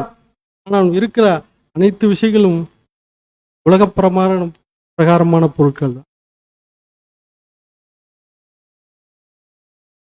அதனாலதான் இவர்களாகவே உனக்கு அடக்கு போட்டுக்கிட்டு கர்த்தரோட வழியில செல்லாம தங்களுடைய விருப்பங்கள் எல்லாமே நிறைவேறிடும் அப்படின்னு நினைக்கக்கூடிய எதிர்பார்க்கக்கூடிய ஜனங்களாக இருக்காங்க. தங்களை யாருமே இந்த ஒரு ஓட்டத்துல உற்சாகப்படுத்த வேண்டிய அவசியமே இல்லை அப்படின்னு நினைச்சுக்கிட்டு இருக்காங்களாம். அதனாலதான் ஒரு ரிலாக்ஸாகவும் திருப்தியாகவும் அலட்சியமாகவும் சுய திருப்தி கொண்ட ஜனங்களாகவும் அவர்கள் இருக்காங்க. அப்படி ஏனென்றால் ஆவிக்குரிய விதத்திலும் சரி மாமிசிக விதத்திலும் சரி எல்லா காரியங்களும் அவர்கிட்ட இருந்துச்சு. நம்ம கூட எடுத்துக்கிட்டா நம்மகிட்ட நிறைய புத்தகங்கள் ஆவிக்குரிய புத்தகங்கள்லாம் இருக்குல்ல, அது மாதிரி அவங்ககிட்டயும் நிறைய காரியங்கள் இருக்கு. ஆனாலும் இதனாலேயே அவர்களை கருத்தரா இருப்பதையும் வியாதிப்பட்டிருப்பதையும் ஆவிக்குரிய நிலையில பலவீனப்பட்டிருப்பதையும் உணர முடியாத ஜனங்களாக இருந்திருக்கு. ஆனா கர்த்தருடைய உண்மையான நிலையை ஆராய்ஞ்சு பார்த்துட்டு ஒரு விஷயத்த சொல்றாரு. உதாரணத்துக்கு நாம உடல்நிலை சரியில்லாம, அதாவது நீண்ட நாள் ஏதாவது ஒரு உடல்நிலை பிரச்சனை, இதுக்காக ஒரு மருத்துவரை பார்த்து டாக்டரை பார்த்து ஆலோசனை கேட்குறேன். பிளட் டெஸ்ட்டு ஸ்கேன் எல்லாம் செக் பண்ணி, இப்படியே நீங்க உங்களோட நிலையை உடல்நிலையை கவனிக்காம போய்கிட்டு இருந்தீங்க, கூடிய விரைவில் நீங்க செத்து போயிருவீங்கன்னு சொல்லுவார் இல்லையா? அதே போலத்தான் கர்த்தரும் சொல்றாரு, உங்களுடைய ஆவிக்குரிய நிலை இப்படியே நீடித்து கொண்டிருந்தால் விரைவில் ஆவிக்குரிய விதத்துல இருக்கிறார். இதை நான் உங்களுக்கு ஆலோசனையா தான் சொல்றேன்றாரு. அதை ஒரு வசனத்துல பார்க்க, வெளிப்படுத்தல் 3ஆம் அதிகாரம் 18ஆம் வசனம். வெளிப்படுத்துதல் 3ஆம் அதிகாரம் 18ஆம் வசனம். நான் நீ ஐஸ்வர்யவன் ஆகும்படிக்கு நெருப்பிலே புடமிடப்பட்ட பொன்னையும் உன் நிர்வாணமாகிய அவலட்சணம் தோன்றாதபடிக்கு நீ உடுத்திக் கொள்வதற்கு வெண் வஸ்திரங்களையும் என்னிடத்திலே வாங்கிக் கொள்ளவும் நீ பார்வையிடவும் படிக்கு உன் கண்களுக்கு கலிக்கம் போடவும் வேண்டும் என்று உனக்கு ஆலோசனை சொல்கிறேன். என்ன சொல்றாருன்னா, நீ தரித்திரரா இருக்க, தரித்திரம் நீங்கன்னா என்கிட்ட வந்து புடமட்ட அந்த நெருப்புல புடமட்ட அந்த பொண்ணை நீ வந்து அப்ப நீ ஐஸ்வர்யம். அதே போல நீ நிர்வாணமா இருக்க, என்கிட்ட வந்து அந்த வெண்வசத்திர வாங்கிக்க, அப்போ உன்னோட அவலட்சணமான இந்த நிர்வாண நிலை அதே போல நீ குருடனா இருக்க, நீ பார்வை அடைய வேண்டும் என்று விரும்பினால் என்னிட்ட வந்து கண்களுக்கு போடக்கூடிய அந்த கலிக்கத்தை வாங்கி கொள்ளுங்க அப்படின்னு ஆலோசனையாக சொல்ற. 1 கொரிந்தியர் 8:6 படி. 1 கொரிந்தியர் 8:6 பிதாவாகிய ஒருவரே தேவன் நமக்குண்டு, அவராலே சகலமும் உண்டாயிருக்கிறது, அவருக்கென்று நாமும் உண்டாயிருக்கிறோம். இயேசு கிறிஸ்து என்னும் ஒரே கர்த்தரும் நமக்குண்டு, அவர் மூலியமாய் சகலமும் உண்டாயிருக்கிறது, அவர் மூலமாய் நாமும் உண்டாயிருக்கிறோம். தேவன் தான் எல்லாத்தையும் படைத்திருக்கு மூல காரணம் இருக்காரு. முதல்ல அவர் படைத்தது ஆண்டவராக இயேசு கிறிஸ்து, அவர் மூலமாக. அதனால நம்முடைய பிதாவாகிய தேவனுடைய அனைத்து ஐஸ்வர்யங்களுக்கு யார் தான் வாரிசுனா ஆண்டவராக இயேசு வாரிசா இருக்காரு. சபைக்கு கூட அவர் தான் தலையா இருக்கிறார். நம்ம பார்க்கிறோம், அவர் தான் அனைத்துமே என்னுடையதாக இருக்கிறது, எல்லா விஷயங்களும் என்னுடையதாக இருக்கிறதுன்றது விஷயங்களை வசனத்துல உறுதியாகவும் மேல ஒரு வசனங்கள் படிக்கலாம். 1 கொலோசியர் 1:15 மற்றும் 16. கொலோசியர் 1:15 முதல், அவர் அதிர்ஷ்டமான தேவனுடைய தற்சர்வமும் சர்வ சிருஷ்டிக்கும் முந்தின பேருமானவர். ஏனென்றால் அவருக்குள் சகலமும் சிருஷ்டிக்கப்பட்டது, பரலோகத்தில் உள்ளவைகளும் பூலோகத்தில் உள்ளவைகளும் ஆகிய காணப்படுகிறவைகளும் காணப்படாதவைகளுமான சகல வஸ்துக்களும், சிங்காசனங்கள் ஆனாலும் கத்தத்துவங்கள் ஆனாலும் துரைத்தனங்கள் ஆனாலும் அதிகாரங்கள் ஆனாலும் சகலமும் அவரை கொண்டும் அவருக்கென்றும் சிருஷ்டிக்கப்பட்டது. அப்படி இருக்கும்போது, அதாவது பரலோகத்தில் இருக்கிறதும் சரி பூலோகத்தில் இருக்கிறதாலும் சரி, சகல காரியங்களும் அவருக்கென்று அவருக்காகவே படைக்கப்பட்டு, தேவனுடைய எல்லா விதமான ஐஸ்வர்யங்களுக்கும் அவர் ஒருத்தர் தான் சொந்தக்காரர்.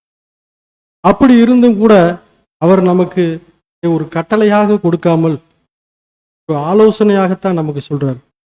காரணம் என்னவென்றால், அவர் சபை ஜனங்களுடைய சுயாதீனத்திற்கு முழுமையான மதிப்பை கொடுக்கிறார். அதனாலதான் ஆலோசனையாக மட்டும் சொல்லுகிறேன் அப்படின்றார். ஒருவேளை இந்த ஆலோசனை நீங்க ஏற்றுக்கொண்டாலும் ஏற்றுக்கொள்ளலாம், ஏற்றுக்கொள்ளாமல் விட்டுவிடலாம். அதற்காக கர்த்தர் எப்படி சொல்லிட்டாரு, நாம எதை வேணாலும் செய்யலாம் அப்படின்னு முடிவு எடுத்து விடக்கூடாது. ஏனென்றால் தீர்மானம் எடுக்கக்கூடிய விஷயத்தை கர்த்தர் நம்மகிட்ட விட்டு கொடுத்திருக்காரு. அதனால முடிவெடுக்கும் காரியம் நம்முடைய கரங்கள் இருக்குது அன்புக்குரிய. அதே போல இந்த ஆலோசனையை கொடுக்கும்போது கூட அவர் என்ன சொல்றாருன்னா, நான் அந்த ஆலோசனையெல்லாம் நீங்க பயப்படும்படிக்காக கொடுக்கல, பயப்படுறதுக்காக கொடுக்கல, மாறாக நம்மிடம் இருக்கக்கூடிய பிரச்சனைகளுக்கு தீர்வாக மாற்று விஷயங்களை தான் கர்த்தர் நமக்கு சொல்லுகிறார் அன்புக்குரிய சகோதரிகளே. ஏனென்றால் நாம் இப்படியே இருந்து விட்டோம் என்றால், இந்த நிலையை மெயின்டைன் பண்ணிக்கிட்டு இருந்தோம்னா நம்மளை வாந்தி பண்ணி போட்டு விடுவேன்னு சொல்றேன். ஒரு வசனத்துல பார்க்கலாம். வெளிப்படுத்தல் 3:16. வெளிப்படுத்தல் 3:16. இப்படி நீ குளிரும் இன்றி அனலும் இன்றி வெதுவெதுப்பாய் இருக்கிறபடியினால் உன்னை என் வாயினின்று வாந்தி பண்ணி போடுவேன். நீ வெதுவெதுப்பா இருக்கனால உன்னை வாந்தி பண்ணி போட்டுருவேன் அப்படின்றாரு. கீழே இருக்க ஆங்கிலத்தில் இருக்கு. So, because you are lukewarm and neither hot nor cold, I will spit you out of my mouth. I will spit you அப்படிங்கிறாரு. நான் உங்களை வாந்தி பண்ணி போட்டுருவேன் அப்படின்ற. போட்டுட்டேன்னு சொல்லல, இது ஃபைனல் ஜட்ஜ்மெண்ட் கிடையாது, முடிவான நியாய தீர்ப்பு கிடையாது. மாறாக நாம் நம்முடைய விஷயங்களை உணர்ந்து கொள்ள வேண்டும் என்பதற்காக, ஒரு எச்சரிப்புக்காக கர்த்தர் நமக்கு இந்த பாடத்தை. நாமளே இப்போ ஒரு வெதுவெதுப்பான விஷயத்தை சாப்பிட்றோன்னு வச்சுங்க, நமக்கு என்ன செய்யும், ஒரு அருவருப்பான நிலை வந்து குமட்டல் ஏற்படும் இல்லையா? அதே போலத்தான் நம்முடைய விஷயங்களும் கர்த்தருக்கு அருவருப்பா இருக்குன்னு சொல்றாரு. அன்பு உடன்படிக்கை செய்துட்டாலும் கூட பெயருக்கான ஒரு மேலோட்டமான உறவைத்தான் இடம் வச்சிருக்கீங்க. ஆனாலும் பயப்படும்படி காரியத்தை நான் உங்களுக்கு சொல்லலை. நீங்க உங்க நிலையை உணர்ந்து கொண்டு மனம் திருந்த வேண்டும் என்பதற்கு தான் அந்த காரியங்கள் எல்லாம் சொல்றேன்னு சொல்றார். வாந்தி பண்ணி போட்டுருவேன்னு சொன்னாலும் கூட மனம் திரும்ப வேண்டும் என்ற காரியம் நம்முடைய கரங்கள் தான் இருக்கு, நம்முடைய பொறுப்பாகவும் இருக்குது. அடுத்து ஒரு வசனம் படிக்கலாம். 2 கொரிந்தியர் 1:20. 2 கொரிந்தியர் 1:20 எங்களால் தேவனுக்கு மகிமையுண்டாகும்படி தேவனுடைய வாக்குத்தத்தங்கள் எல்லாம் கிறிஸ்து இயேசுவுக்குள் ஆம் என்றும் அவருக்குள் ஆமேன் என்றும் இருக்கிறதே. லவோதிக்கேயா சபை ஜனங்களுக்கு கர்த்தர் தன்னை உறுதியாகவும் தீர்க்கமாகவும் வெளிப்படுத்தி, அதோடு மட்டும் இல்லாம தேவனை பற்றி சாட்சி கூடியவராகவும் இருக்காரு. இந்த வசனங்களை படிக்கும்போது கூட நம்ம தெரிஞ்சுக்கலாம். அதரிசனமாக தேவனுடைய தற்சொற்பமாக இருக்காரு. இந்த வார்த்தை மாம்சமாகி உலகத்துக்கு ஒளி வீசி என்றெல்லாம் மூலமாக நம்ம படிக்கிறோம் இல்லையா? இப்படியாக கர்த்தர் இந்த உலகத்துக்கு தேவனை பற்றி சாட்சி கொடுக்கிற. அடுத்ததாக தெய்வீக திட்டத்தை பற்றி சகோதரர் சொல்லி 3 விதமாக பிரிக்கிறாரு. 3 வித பகுதிகளாக. முதல் பகுதியில் பார்க்கும்போது கர்த்தர் இயேசு அவருடைய ஜீவனை ஈட்டுக்க. 2வது பகுதியில் அவருடைய உயிர்த்தெழுதல் நடக்குது. 3வது பகுதியில் அவருடைய 2ஆம் வருகை. ஏனென்றால் கர்த்தர் உயிர்த்தெழுந்த பின்புதான் தேவனுடைய வாக்குத்தத்தங்கள் எல்லாம் பலன் கொடுக்க ஆரம்பிக்கும். தேவன் வாக்குத்தத்தம் செய்த ஒவ்வொரு விஷயங்களும் கர்த்தர் இயேசு உயிர்த்தெழுதல் உறுதிப்படுத்த ஆரம்பிக்கப்பட்டது. அதனால தான் தன்னை உறுதிப்படுத்துபவராக லவோதிக்கேயா சபையாருக்கு தன்னை வெளிப்படுத்தி காண்பிக்கிறார். அன்புக்குரிய சகோதர சகோதரி,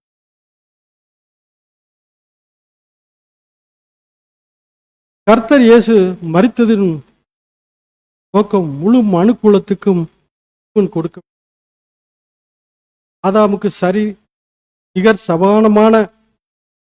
சமானமாக தன்னையே பலியாக ஒப்பு கொடுத்தார். நம்மை பற்றி கூட அப்போஸ்தலர் பவுல் சொல்வார் இல்லையா? மரணத்தின் சாயலில் நீங்கள் இணைக்கப்பட்டால்தான் உயிர்த்தெழுதலின் சாயலிலும் நீங்கள் இணைக்கப்படுவீங்க. மரணத்தின் சாயல் என்பது என்ன? அதன் அர்த்தம் என்னன்னா, கர்த்தர் மாதிரியே நாமளும் மரிக்க வேண்டும். இப்பொழுது நாம எல்லாம் மரிச்சிட்டோமா? நாம் உயிர்த்தெழுதலின் விஷயத்தை பற்றி நன்கு தெரிந்து கொள்ள வேண்டும் என்றால் அதற்கு முன்பாக மரணத்தை பற்றி தெளிவாக புரிந்து கொள்ள வேண்டும். இப்போ உங்களுக்கு ஒரு கேள்வி, மரணத்தில் எத்தனை வகை இருக்கிறது? எல்லாருக்கும் தெரிஞ்ச விஷயம்தான். 2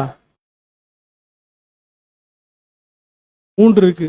என்னன்னு சொல்ல முடியுமா? மரணத்தை பத்தி கேட்கிறேன், நானே போட்டுறேன்.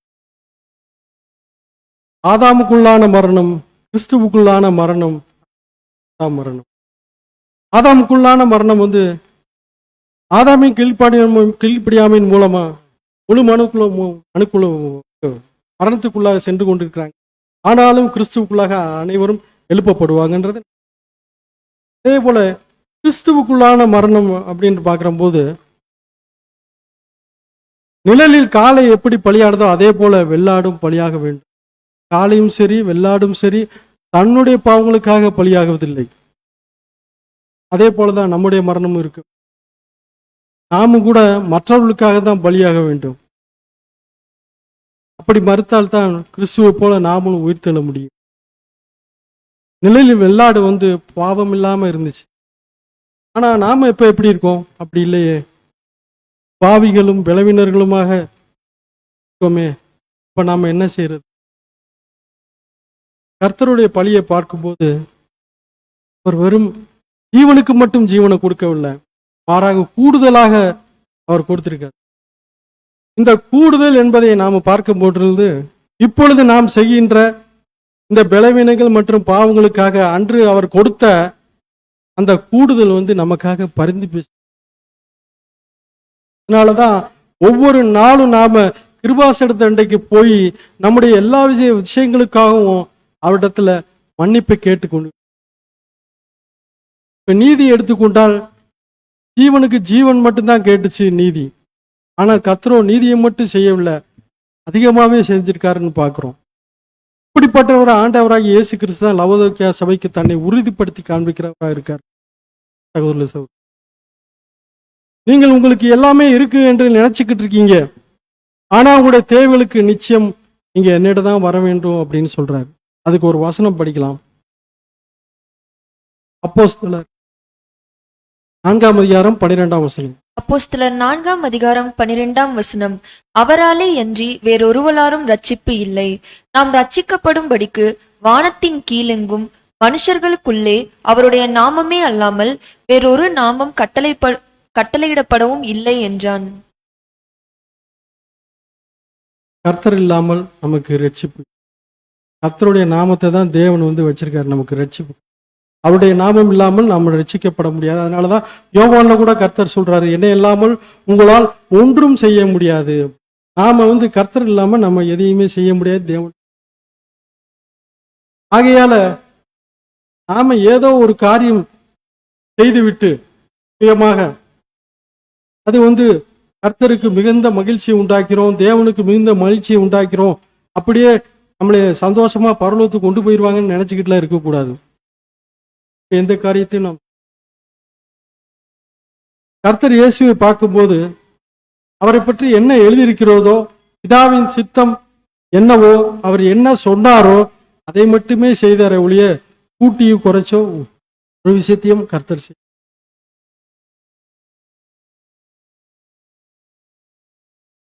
அதுபோலத்தான் நம்ம கூட சில கணக்கு போட்டு நம்ம ஏதாவது ஒரு காரியத்தை செஞ்சா அது கர்த்தருக்கு ரொம்ப சந்தோஷமா இருக்கும் அப்படின்னு சொல்லி நாமளாக திருப்திப்பட்டு கொள்ளக்கூடாது. நம்முடைய திருப்தி எல்லாமே கிறிஸ்துவுக்கு மட்டும்தான் நாம் பெற்றுக்கொள்ளும் என்பதை நாம் நினைவில் வைத்துக் கொள்ள. முதலாவது நம்முடைய காரியங்களுக்காக நாம் கர்த்தரிடம் நெருங்க வேண்டும். அவரிடம் செல்லும்போது என்னிடம் வாங்கி கொள்ளுகின்றார். ஏன் அப்படி சொல்றாரு? ஏனென்றால் லவோதிக்கா சபையார் வியாபாரத்துல கைதேர்ந்தவங்களா இருந்திருக்கு. அதனாலதான் அவரோட மத்தியில் அவர் அந்த வார்த்தையை பயன்படுத்துறார். உங்களுக்கு வேணும்னா என்கிட்ட வாங்கி கொள்ளுங்கள், நான் தர்றேன் அப்படின்னு சொல்லலை, என்கிட்ட வாங்கிக்க. அது ஒரு முதலாவதாக நாம் அவர்கிட்ட என்ன வாங்க வேண்டும் அப்படின்றத பார்க்கும்போது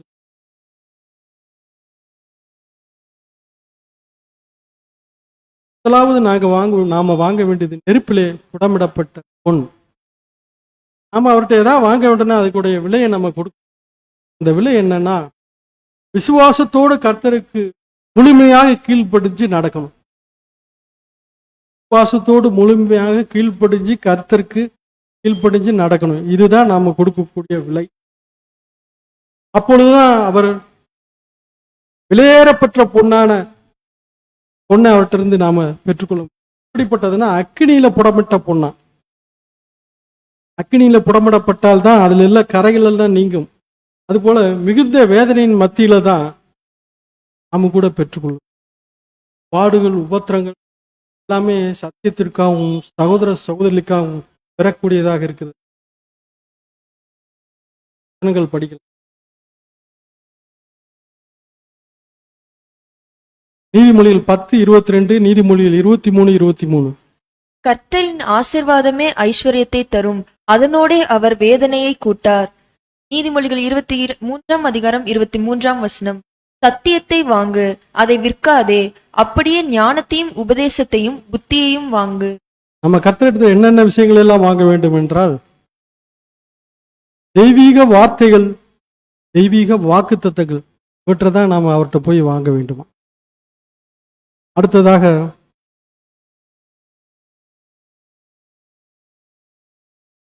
இரண்டாவதாக உடுத்திக் கொள்வதற்கு பெண் வஸ்திரம்.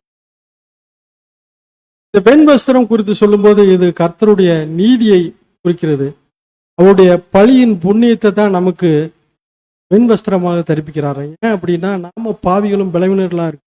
நம்ம இப்படிப்பட்ட நிலையில தேவன்கிட்ட போக முடியாதனால நம்ம இந்த பெண் வஸ்திரத்தை பண்றோம். நம்ம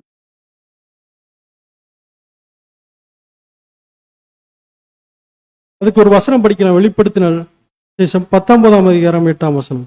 வெளிப்படுத்துதல் 19ஆம் அதிகாரம் 8ஆம் வசனம். சுத்தமும் பிரகாசமுமான மெல்லிய வஸ்திரம் தரித்து கொள்ளும்படி அவளுக்கு அளிக்கப்பட்டது. அந்த மெல்லிய வஸ்திரம் பரிசுத்தவான்களுடைய நீதிகளே.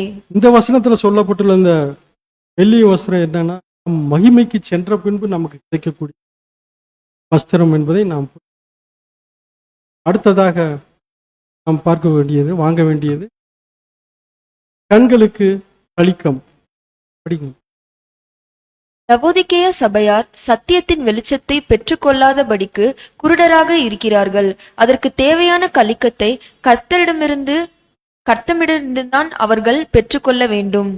லவோதிக்கேய சபையார் எப்படிப்பட்டவர்களா இருக்காங்கன்னா, குருடான நிலையில இருக்காங்க. அதை தங்களால புரிந்து கொள்ள முடியாத சூழ்நிலை வர முடியாது. அவங்க அதை பார்த்து புரிந்து கொள்ள வேண்டும், தெரிந்து கொள்ள வேண்டும் என்றால் கலிக்கம் வேணும். கலிக்கத்தை அப்படிங்கிற ஆக இவைகள் அனைத்தையும் தெய்வீக சித்தம் நிறைவேற்றுவதற்கான முழுமையான அர்ப்பணிப்பின் மூலமாகத்தான் நாம பெற்றுக்கொள்ள. இதெல்லாம் சொல்லிட்டு மீண்டும் கர்த்தர் நம்மகிட்ட சொல்றாரு. வெளிப்படுத்தல் 3:19. நான் நேசிக்கிறவர்கள் எவர்களோ அவர்களை கடிந்து கொண்டு சிட்சிக்கிறேன். ஆகையால் நீ ஜாக்கிரதையா இருந்து மனம் திரும்பு. நான் யாரை அதிகமா நேசிக்கிறேனோ, அன்பு செய்கிறேனோ அவர்களை தான் நான் கண்டிக்கிறேன். ஆகையால ஜாக்கிரதையா. லவோதிக்கேய சபை 2 படிநிலைகள் எடுக்க வேண்டியிருக்கு. ஒன்று மனம் திரும்ப வேண்டும். இரண்டாவது ஜாக்கிரதையா இருந்து மனம் திரும்ப வேண்டும்.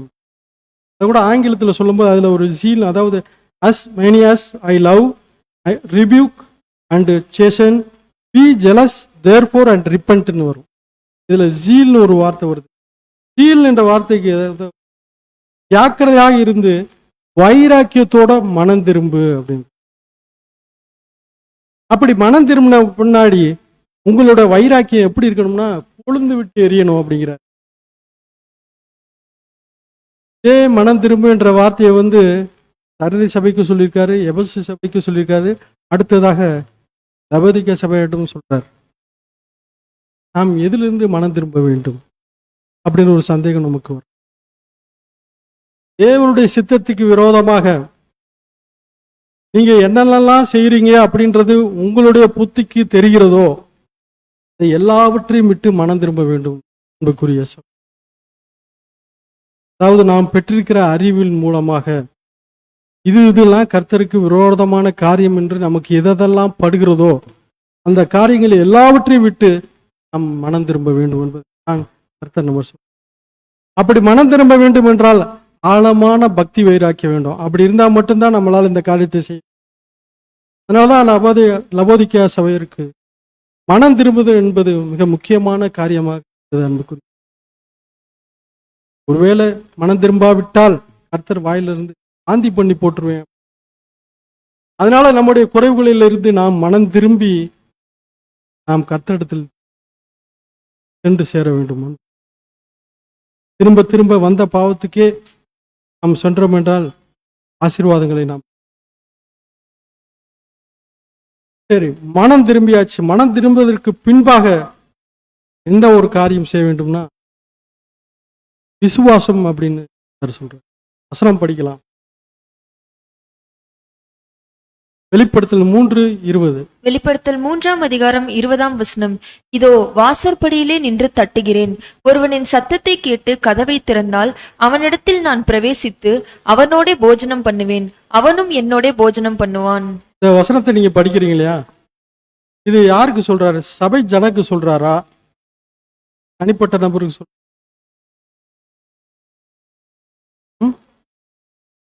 தனிப்பட்ட நபர், ஒருவன் அப்படின்னு சொல்றாரு. எந்த ஒரு நபரும் நான் கர்த்தரோடு போஜனம் பண்ண விரும்புகிறேன் அப்படின்னு அவரோடு போய் போஜனம் செய்ய கர்த்தர் தயாராக இருக்கிறார்.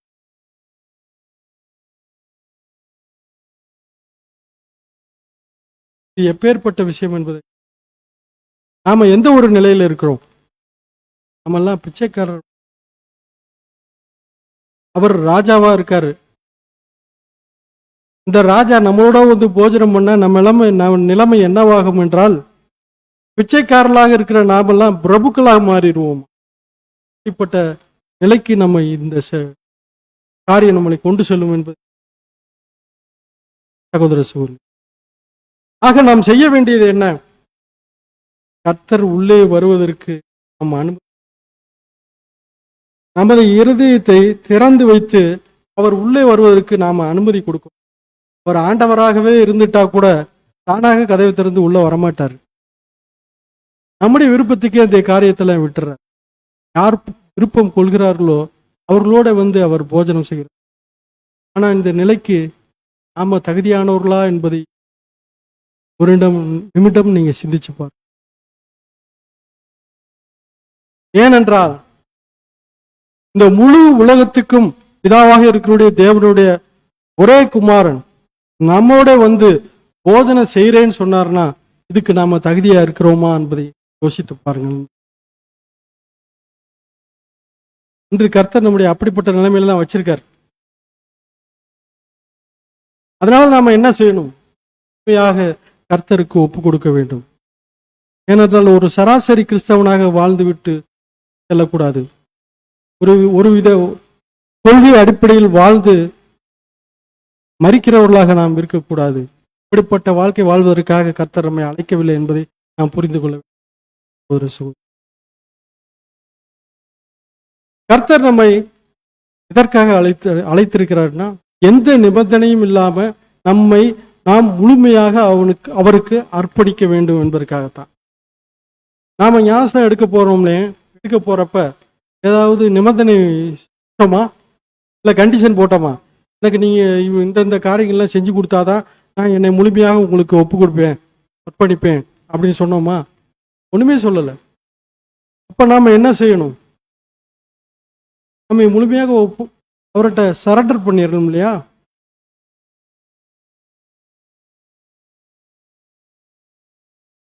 இந்த காரியத்தை தவிர வேற எந்த காரியமும் நம்மை கர்த்தரிடத்தில்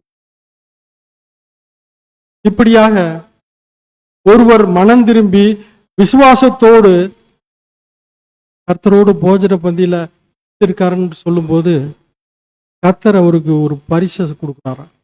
அது என்ன பரிசுன்றத வசனத்துல படி. வெளிப்படுத்தல் 3ஆம் அதிகாரம் 21ஆம் வசனம். வெளிப்படுத்தல் 3ஆம் அதிகாரம் 21ஆம் வசனம். நான் ஜெயங்கொண்டு என் பிதாவினுடைய சிங்காசனத்திலே அவரோட கூட உட்கார்ந்தது போல ஜெயங்கொள்ளுகிறவன் எவனோ அவனும் என்னுடைய சிங்காசனத்தில் என்னோட கூட உட்காரும்படிக்கு அருள் செய்வேன். ஜெயங்கொள்ளுகிறவனுக்கு என்னுடைய சிங்காசனத்தோட கூட உட்கார்றதுக்கு அருள் செய்வேன்றாரு.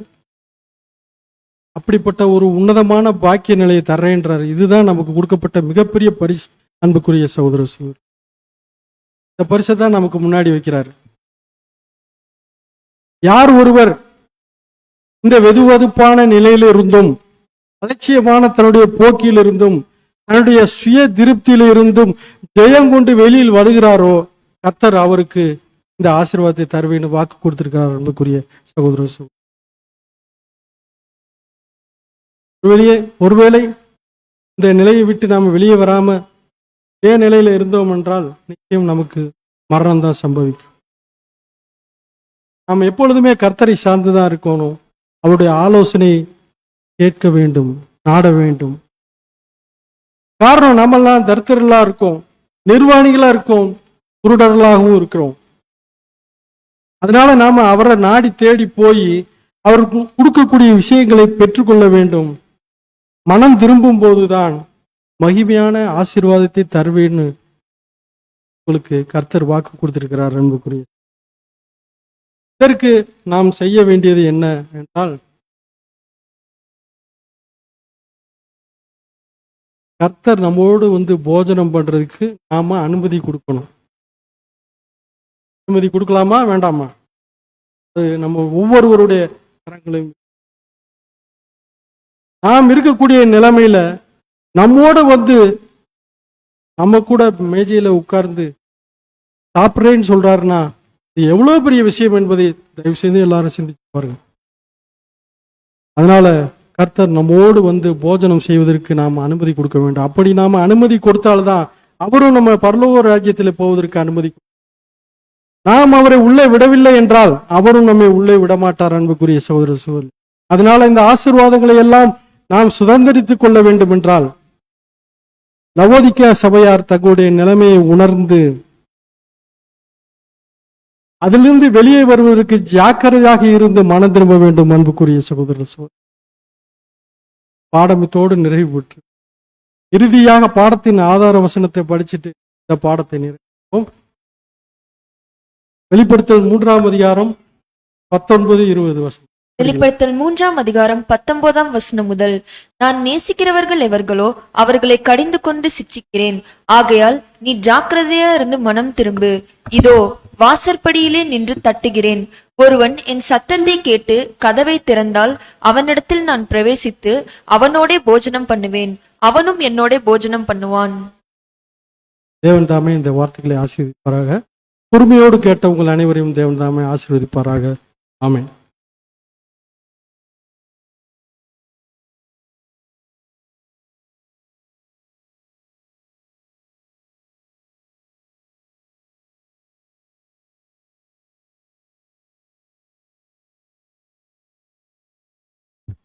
கிறிஸ்துவுக்குள் பிரியமான சகோதர சகோதரிகளே, தேவனுடைய பெரிதான கிருபையினாலே அலட்சியமான சபை லவோதிகா என்ற தலைப்பின் கீழ் அருமையான ஒரு பாடத்தை வெளிப்படுத்திய பிதாவை தேவனுக்கு ஆண்டவராகிய இயேசு கிறிஸ்துவின் நன்றிகளை எடுத்துக்கொள்வோம்.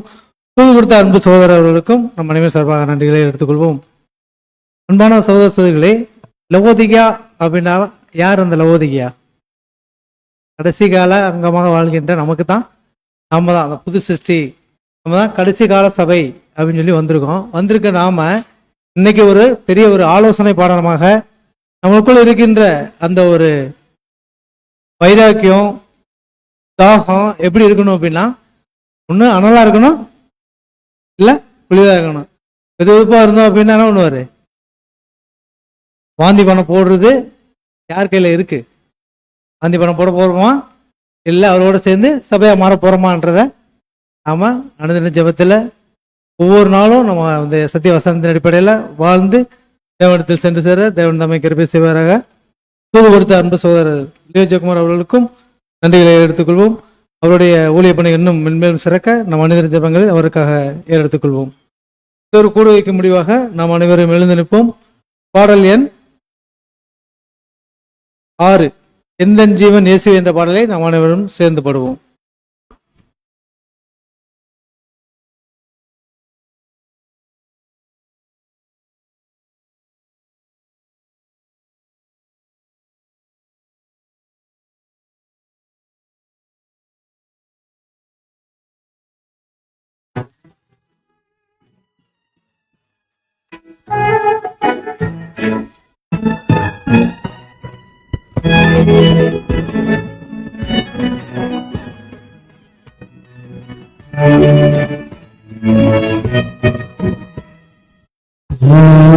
ஜீவன் இயேசுவே சொந்தமாக ஆளுவே என் காலம் நேரமும் நீ கையாண்டருளுவே என் ஜீவன் இயேசுவே சொந்தமாக ஆளுவே என் காலம் நேரமும் நீ கையாண்டருளுவே.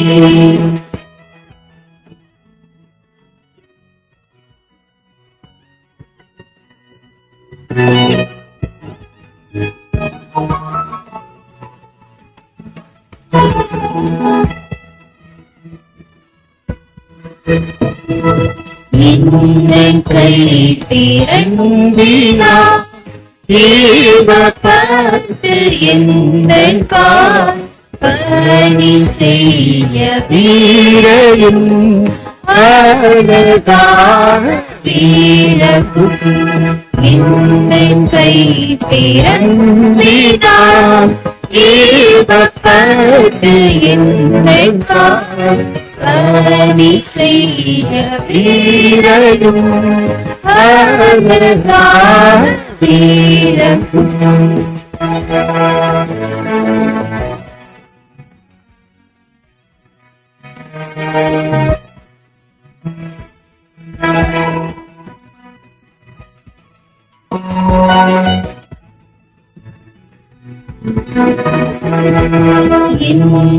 நாவு இன்பமா உம்மை பாட எந்தன் வாய் ரட்சிப்பை பிரஸ்தாபிக்கும் தூது சொல்ல நடத்தும் எந்தன் நாவு இன்பமா உம்மை பாட எங்கள் வாய் ரட்சிப்பை பிரஸ்தாபிக்கும். தூது சொல்ல நடத்தும்.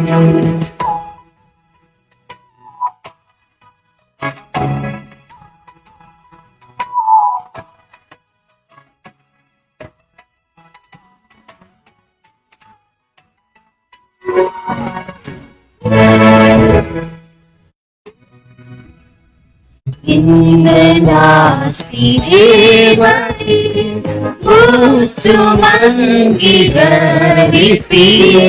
தூத்தி கல்வியாவையும் சீர்த்தபடி செய்யவும்.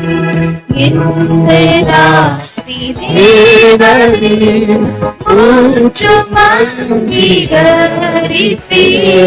தூத்தி கல்வியாவையும் சீர்த்தபடி செய்யவும்.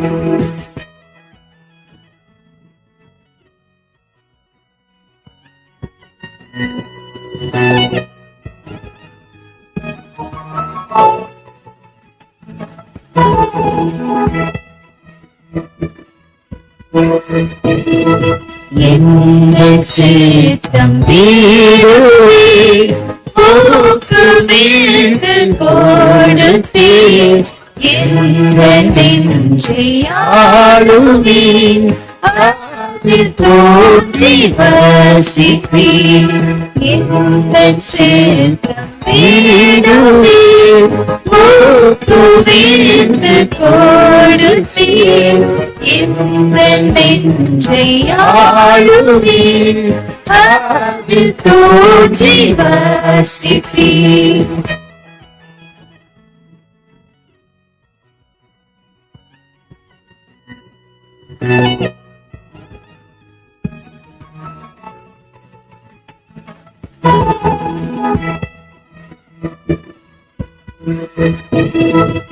இந்த நேசம் பாருமே தீருக்காவில் ஊற்றினீர். இந்த ஈசமூலவாய் அர்த்தம் செய்தே நின்றுவாய். இந்த நேசம் பாருமே தீருக்காவில் ஊற்றினீர். இந்த ஈசமூலவாய் அர்த்தம் செய்தே நின்றுவாய். எங்கள் ஜீவன் இயேசுவே சொந்தமாக ஆளுவீர். எங்கள் காலம் நேரமும் நீ கையாண்டருளுவீர். எங்கள் ஜீவன் இயேசுவே சொந்தமாக ஆளுவீர். எங்கள் காலம் நேரமும் நீ கையாண்டருளுவீர்.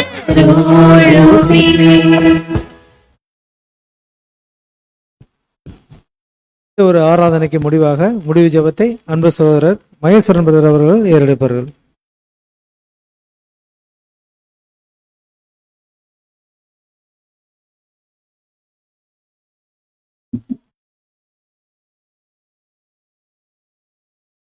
நாம் எல்லோரும் ஜெபிப்போம். நீதியுள்ள நியாயாதிபதியும் நியாயமாய் தீர்ப்பு செய்கிறவரும் நியாயக்கேடில்லாத சத்தியமுள்ள தேவனுமாய் இருக்கிற எங்கள் பரலோகத்தில் வீற்றிருக்க பரிசுத்த பிதாவே, உமக்கும் உடைய பரிசுத்த பிள்ளையும் எங்களுக்காய் அடிக்கப்பட்ட ஆட்டுக்குட்டியானவருமாகிய இயேசு கிறிஸ்துவுக்கும் சதா காலங்களிலும் ஸ்தோத்திரமும் கனமும் மகிமையும் வல்லமையும் உண்டாவதாக.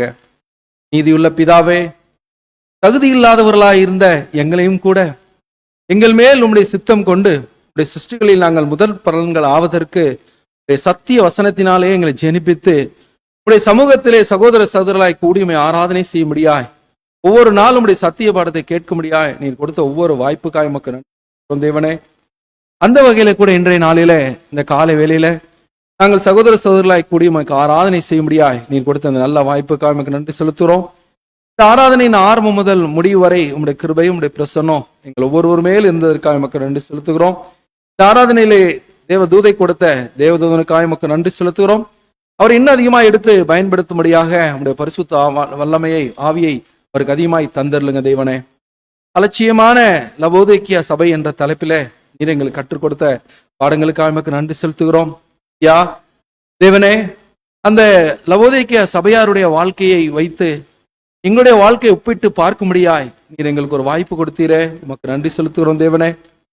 சுவாமி, அந்த லவோதிக்கியா சபையார் எப்படி அலட்சியமான மனப்போக்குடனே சூழ்நிலையோடு சமரசம் செய்து கொண்டு வாழ்ந்தார்களோ, அப்படி கூட நாங்களும் பல நேரங்களில தேவனே உம்மோடு செய்த உடன்படிக்கையில நாங்கள் அலட்சியம் உள்ளவர்களாய் காணப்பட்டிருக்கிறோம். உம்மோடு உள்ள அந்த ஐக்கியத்திலே, ஜெப ஐக்கியத்திலே நாங்கள் குறைவுள்ளவர்களாய் நாங்கள் காணப்பட்டிருக்கோம் தெய்வமே. அது மாத்திரமல்லாமல் தேவனே, எங்களுடைய அழைப்பை நாங்கள் உறுதிப்படுத்துவதிலே நாங்கள் அனுதினமும் பிரயாசம் எடுக்காதவர்களாய் நாங்கள் காணப்பட்டிருக்கிறோம் என்பதை குறித்து நாங்கள் மன வருந்துகிறோம் தேவனே. அது மாத்திரமல்லாமல் எங்களுடைய தனிப்பட்ட வேத ஆராய்ச்சியிலே, சபை கூடுகையிலே, அதே போல சத்தியத்தை நாங்கள் அசை போடுதலிலே நாங்கள் குறைவுள்ளவர்களாய் காணப்படுகிறோம் என்பதை இந்த நாளிலே எங்களுக்கு நீர் காண்பித்து கொடுத்தீரே, அதற்காக நாங்கள் வருந்துகிறோம் தேவனே. தேவனே, இதையெல்லாம் நீர் எங்களை மன்னிக்கும்படியாய் உபாசனத்தண்டையில எங்களை முற்றிலுமாய் ஒப்பொடுக்கிறோம் தேவனே. தேவனே, நாங்கள் அழைக்கப்பட்ட அழைப்பு எவ்வளவு பெரிதென்று நாங்கள் அறிந்து கொள்ளும்படியாக தேவனை மீண்டும் ஒரு வாய்ப்பை நீர் எங்களுக்கு கொடுத்தீரே. நன்றியோடு இருதயத்தின் ஆழத்தில் நமக்கு நன்றி செலுத்துகிறோம் தேவனே. தேவனே, இப்படிப்பட்ட அலட்சியமான மனப்போக்கை எங்களிருந்து எடுத்து போடும். நாங்கள் இன்னும் அதிகமாய் இப்படிப்பட்ட காரியங்களில நிலைத்து நாங்கள் இராதபடிக்கு நாங்கள் ஜாக்கிரதை உள்ளவராய், வைராக்கியம் உள்ளவர்களாய் நாங்கள் இந்த அலட்சியமான மனப்போக்கிலிருந்தும் சுய திருப்தியிலிருந்தும் நாங்கள் மனம் திரும்புகிறவர்களாய் காணப்பட்டு உடைய குமாரனாய் இயேசு கிறிஸ்துவோட கூட நாங்கள் போஜனம் பண்ணுகிறவர்களாய் காணப்பட எங்களுக்கு இரக்கம் பாராட்டியருளுங்க தேவனே. அவர் எப்பொழுதும் எங்களை நாங்கள் அனுமதித்து அவரோடு கூட நாங்கள் சத்தியவசனமாகிய போஜனத்தை நாங்கள் ஏற்றுக்கொள்ளும்படியாக, நாங்கள் அதை நாங்கள் அறிந்து கொள்ளும்படியாக, இன்னதிகமாய் நாங்கள் புசிக்கும்படியாக எங்களுக்கு இரக்கம் பாராட்டியருளுங்க தேவனே. பல நேரங்களில நாங்கள் நிர்மாக்கியம் உள்ளவர்களாய், பரிதபிக்கப்படத்தக்கவர்களாய், குருடராய், தரித்திரராய், நிர்வாணிகளாய் இருந்தோம். நாங்கள் அதை அறியாமல் காணப்படுகிறோமே, நீர் எங்களை மன்னிக்க வேண்டுமே தேவனே. நீர் எங்களுக்கு இன்றைய நாளில் கொடுத்த ஆலோசனைக்காய் உமக்கு நன்றி செலுத்துகிறோம் தேவனே. நாங்கள் ஐஸ்வர்யம் உள்ளவர்கள் ஆகும்படிக்கு நெருப்பிலே புடமிடப்பட்ட அந்த பொன்னையும், அது மாத்திரமல்லாமல் நாங்கள் வெண் வஸ்திரங்களையும் நாங்கள் பார்வை அடையும்படிக்கு அந்த கலிக்கத்தையும் நாங்கள் உம்மிடத்திலிருந்து வாங்கிக் கொள்ள எங்களுக்கு இரக்கம் பாராட்டியருளுங்க. இந்த காரியங்களை எல்லாம் எங்கள் வாழ்க்கையின் ஒவ்வொரு சூழ்நிலையிலும் நாங்கள் ஆராய்ந்து பார்த்து எந்தெந்த இடத்துல நாங்கள் குறைபட்டவர்களாய் காணப்படுகிறோமோ அதையெல்லாம் நாங்கள் சரி செய்து தேவனே, எங்களுடைய வாழ்க்கையின் எல்லா சூழ்நிலையிலும் நாங்கள் ஜெயம் கொண்டவர்களாய் காணப்பட்டு உடைய குமாரனாய் இயேசு கிறிஸ்து எப்படி எல்லாவற்றிலும் ஜெயம் கொண்டு உடைய சிங்காசனத்திலே உட்கார்ந்து இருக்கிறாரோ அதை போலவே நாங்களும் எல்லாவற்றிலும் நாங்கள் ஜெயம் கொண்டவர்களாய் காணப்படுத்து குமாரனோட கூட அவருடைய சிங்காசனத்திலே நாங்கள் காணப்படும்படியாய் வேண்டிய வாழ்க்கையை நாங்கள் வாழ எங்களுக்கு இரக்கம் பாராட்டியருளுங்க தெய்வமே. இப்படியாக எங்களுடைய அழைப்பையும் தெரிந்து கொள்வதையும் நாங்கள் உறுதிப்படுத்தி கொண்டு உம்மோடு நாங்கள் செய்து கொண்ட அந்த நல்மனச்சாட்சியின் உடன்படிக்கைக்கு மரணமறிந்த உண்மையுள்ளவர்களாக இருந்து அந்த பந்தய பொருளை பெற்றுக்கொள்ளும்படியாக ஓடத்தக்கதான கிருபையும் பரிசுத்தாவின் வல்லமையும் பரலோக ஞானத்தையும் எங்கள் ஒவ்வொருவருக்கும் தந்து வழிநடத்தும்படியாக என்னுடைய சமூகத்தை நோக்கி நாங்கள் தேவனே. எங்களுக்கு மாத்திரமல்லாமல் உலகெங்கிலும் உள்ள சகல பரிசுத்தவான்களுக்காகவும் விசுவாச குடும்பத்தாருக்காகவும் உடைய சமூகத்தை நோக்கி பார்க்கிறோம். ஒவ்வொருடைய தேவைகளும் தேவன் சந்திங்க. இந்த ஓட்டத்துல யாரெல்லாம் தங்கள் நினைத்து கொண்டிருக்கிறார்களோ அவர்கள் எல்லாம் அந்த ஓட்டத்தில் சரியாக ஓடும்படியாக நீர் உற்சாகத்தின் ஆவியையும் நீர் அவர்களுக்கு இன்னும் வல்லமையின் ஆவியும் அதிகமாய் தந்து எழுந்து ஓடத்தக்க கிருபையை தந்து வழிநடத்தும்படியாய் இந்த ஜெபத்தை எல்லாம் நீதியின் கிளை எனப்பட்டவரும் நீதிபரருமாய் இருக்கிற இயேசு கிறிஸ்துவின் புண்ணிய நாமத்தில் ஏறெடுக்கிறோம் எங்கள் ஜீவனுள்ள நல்ல பிதாவே.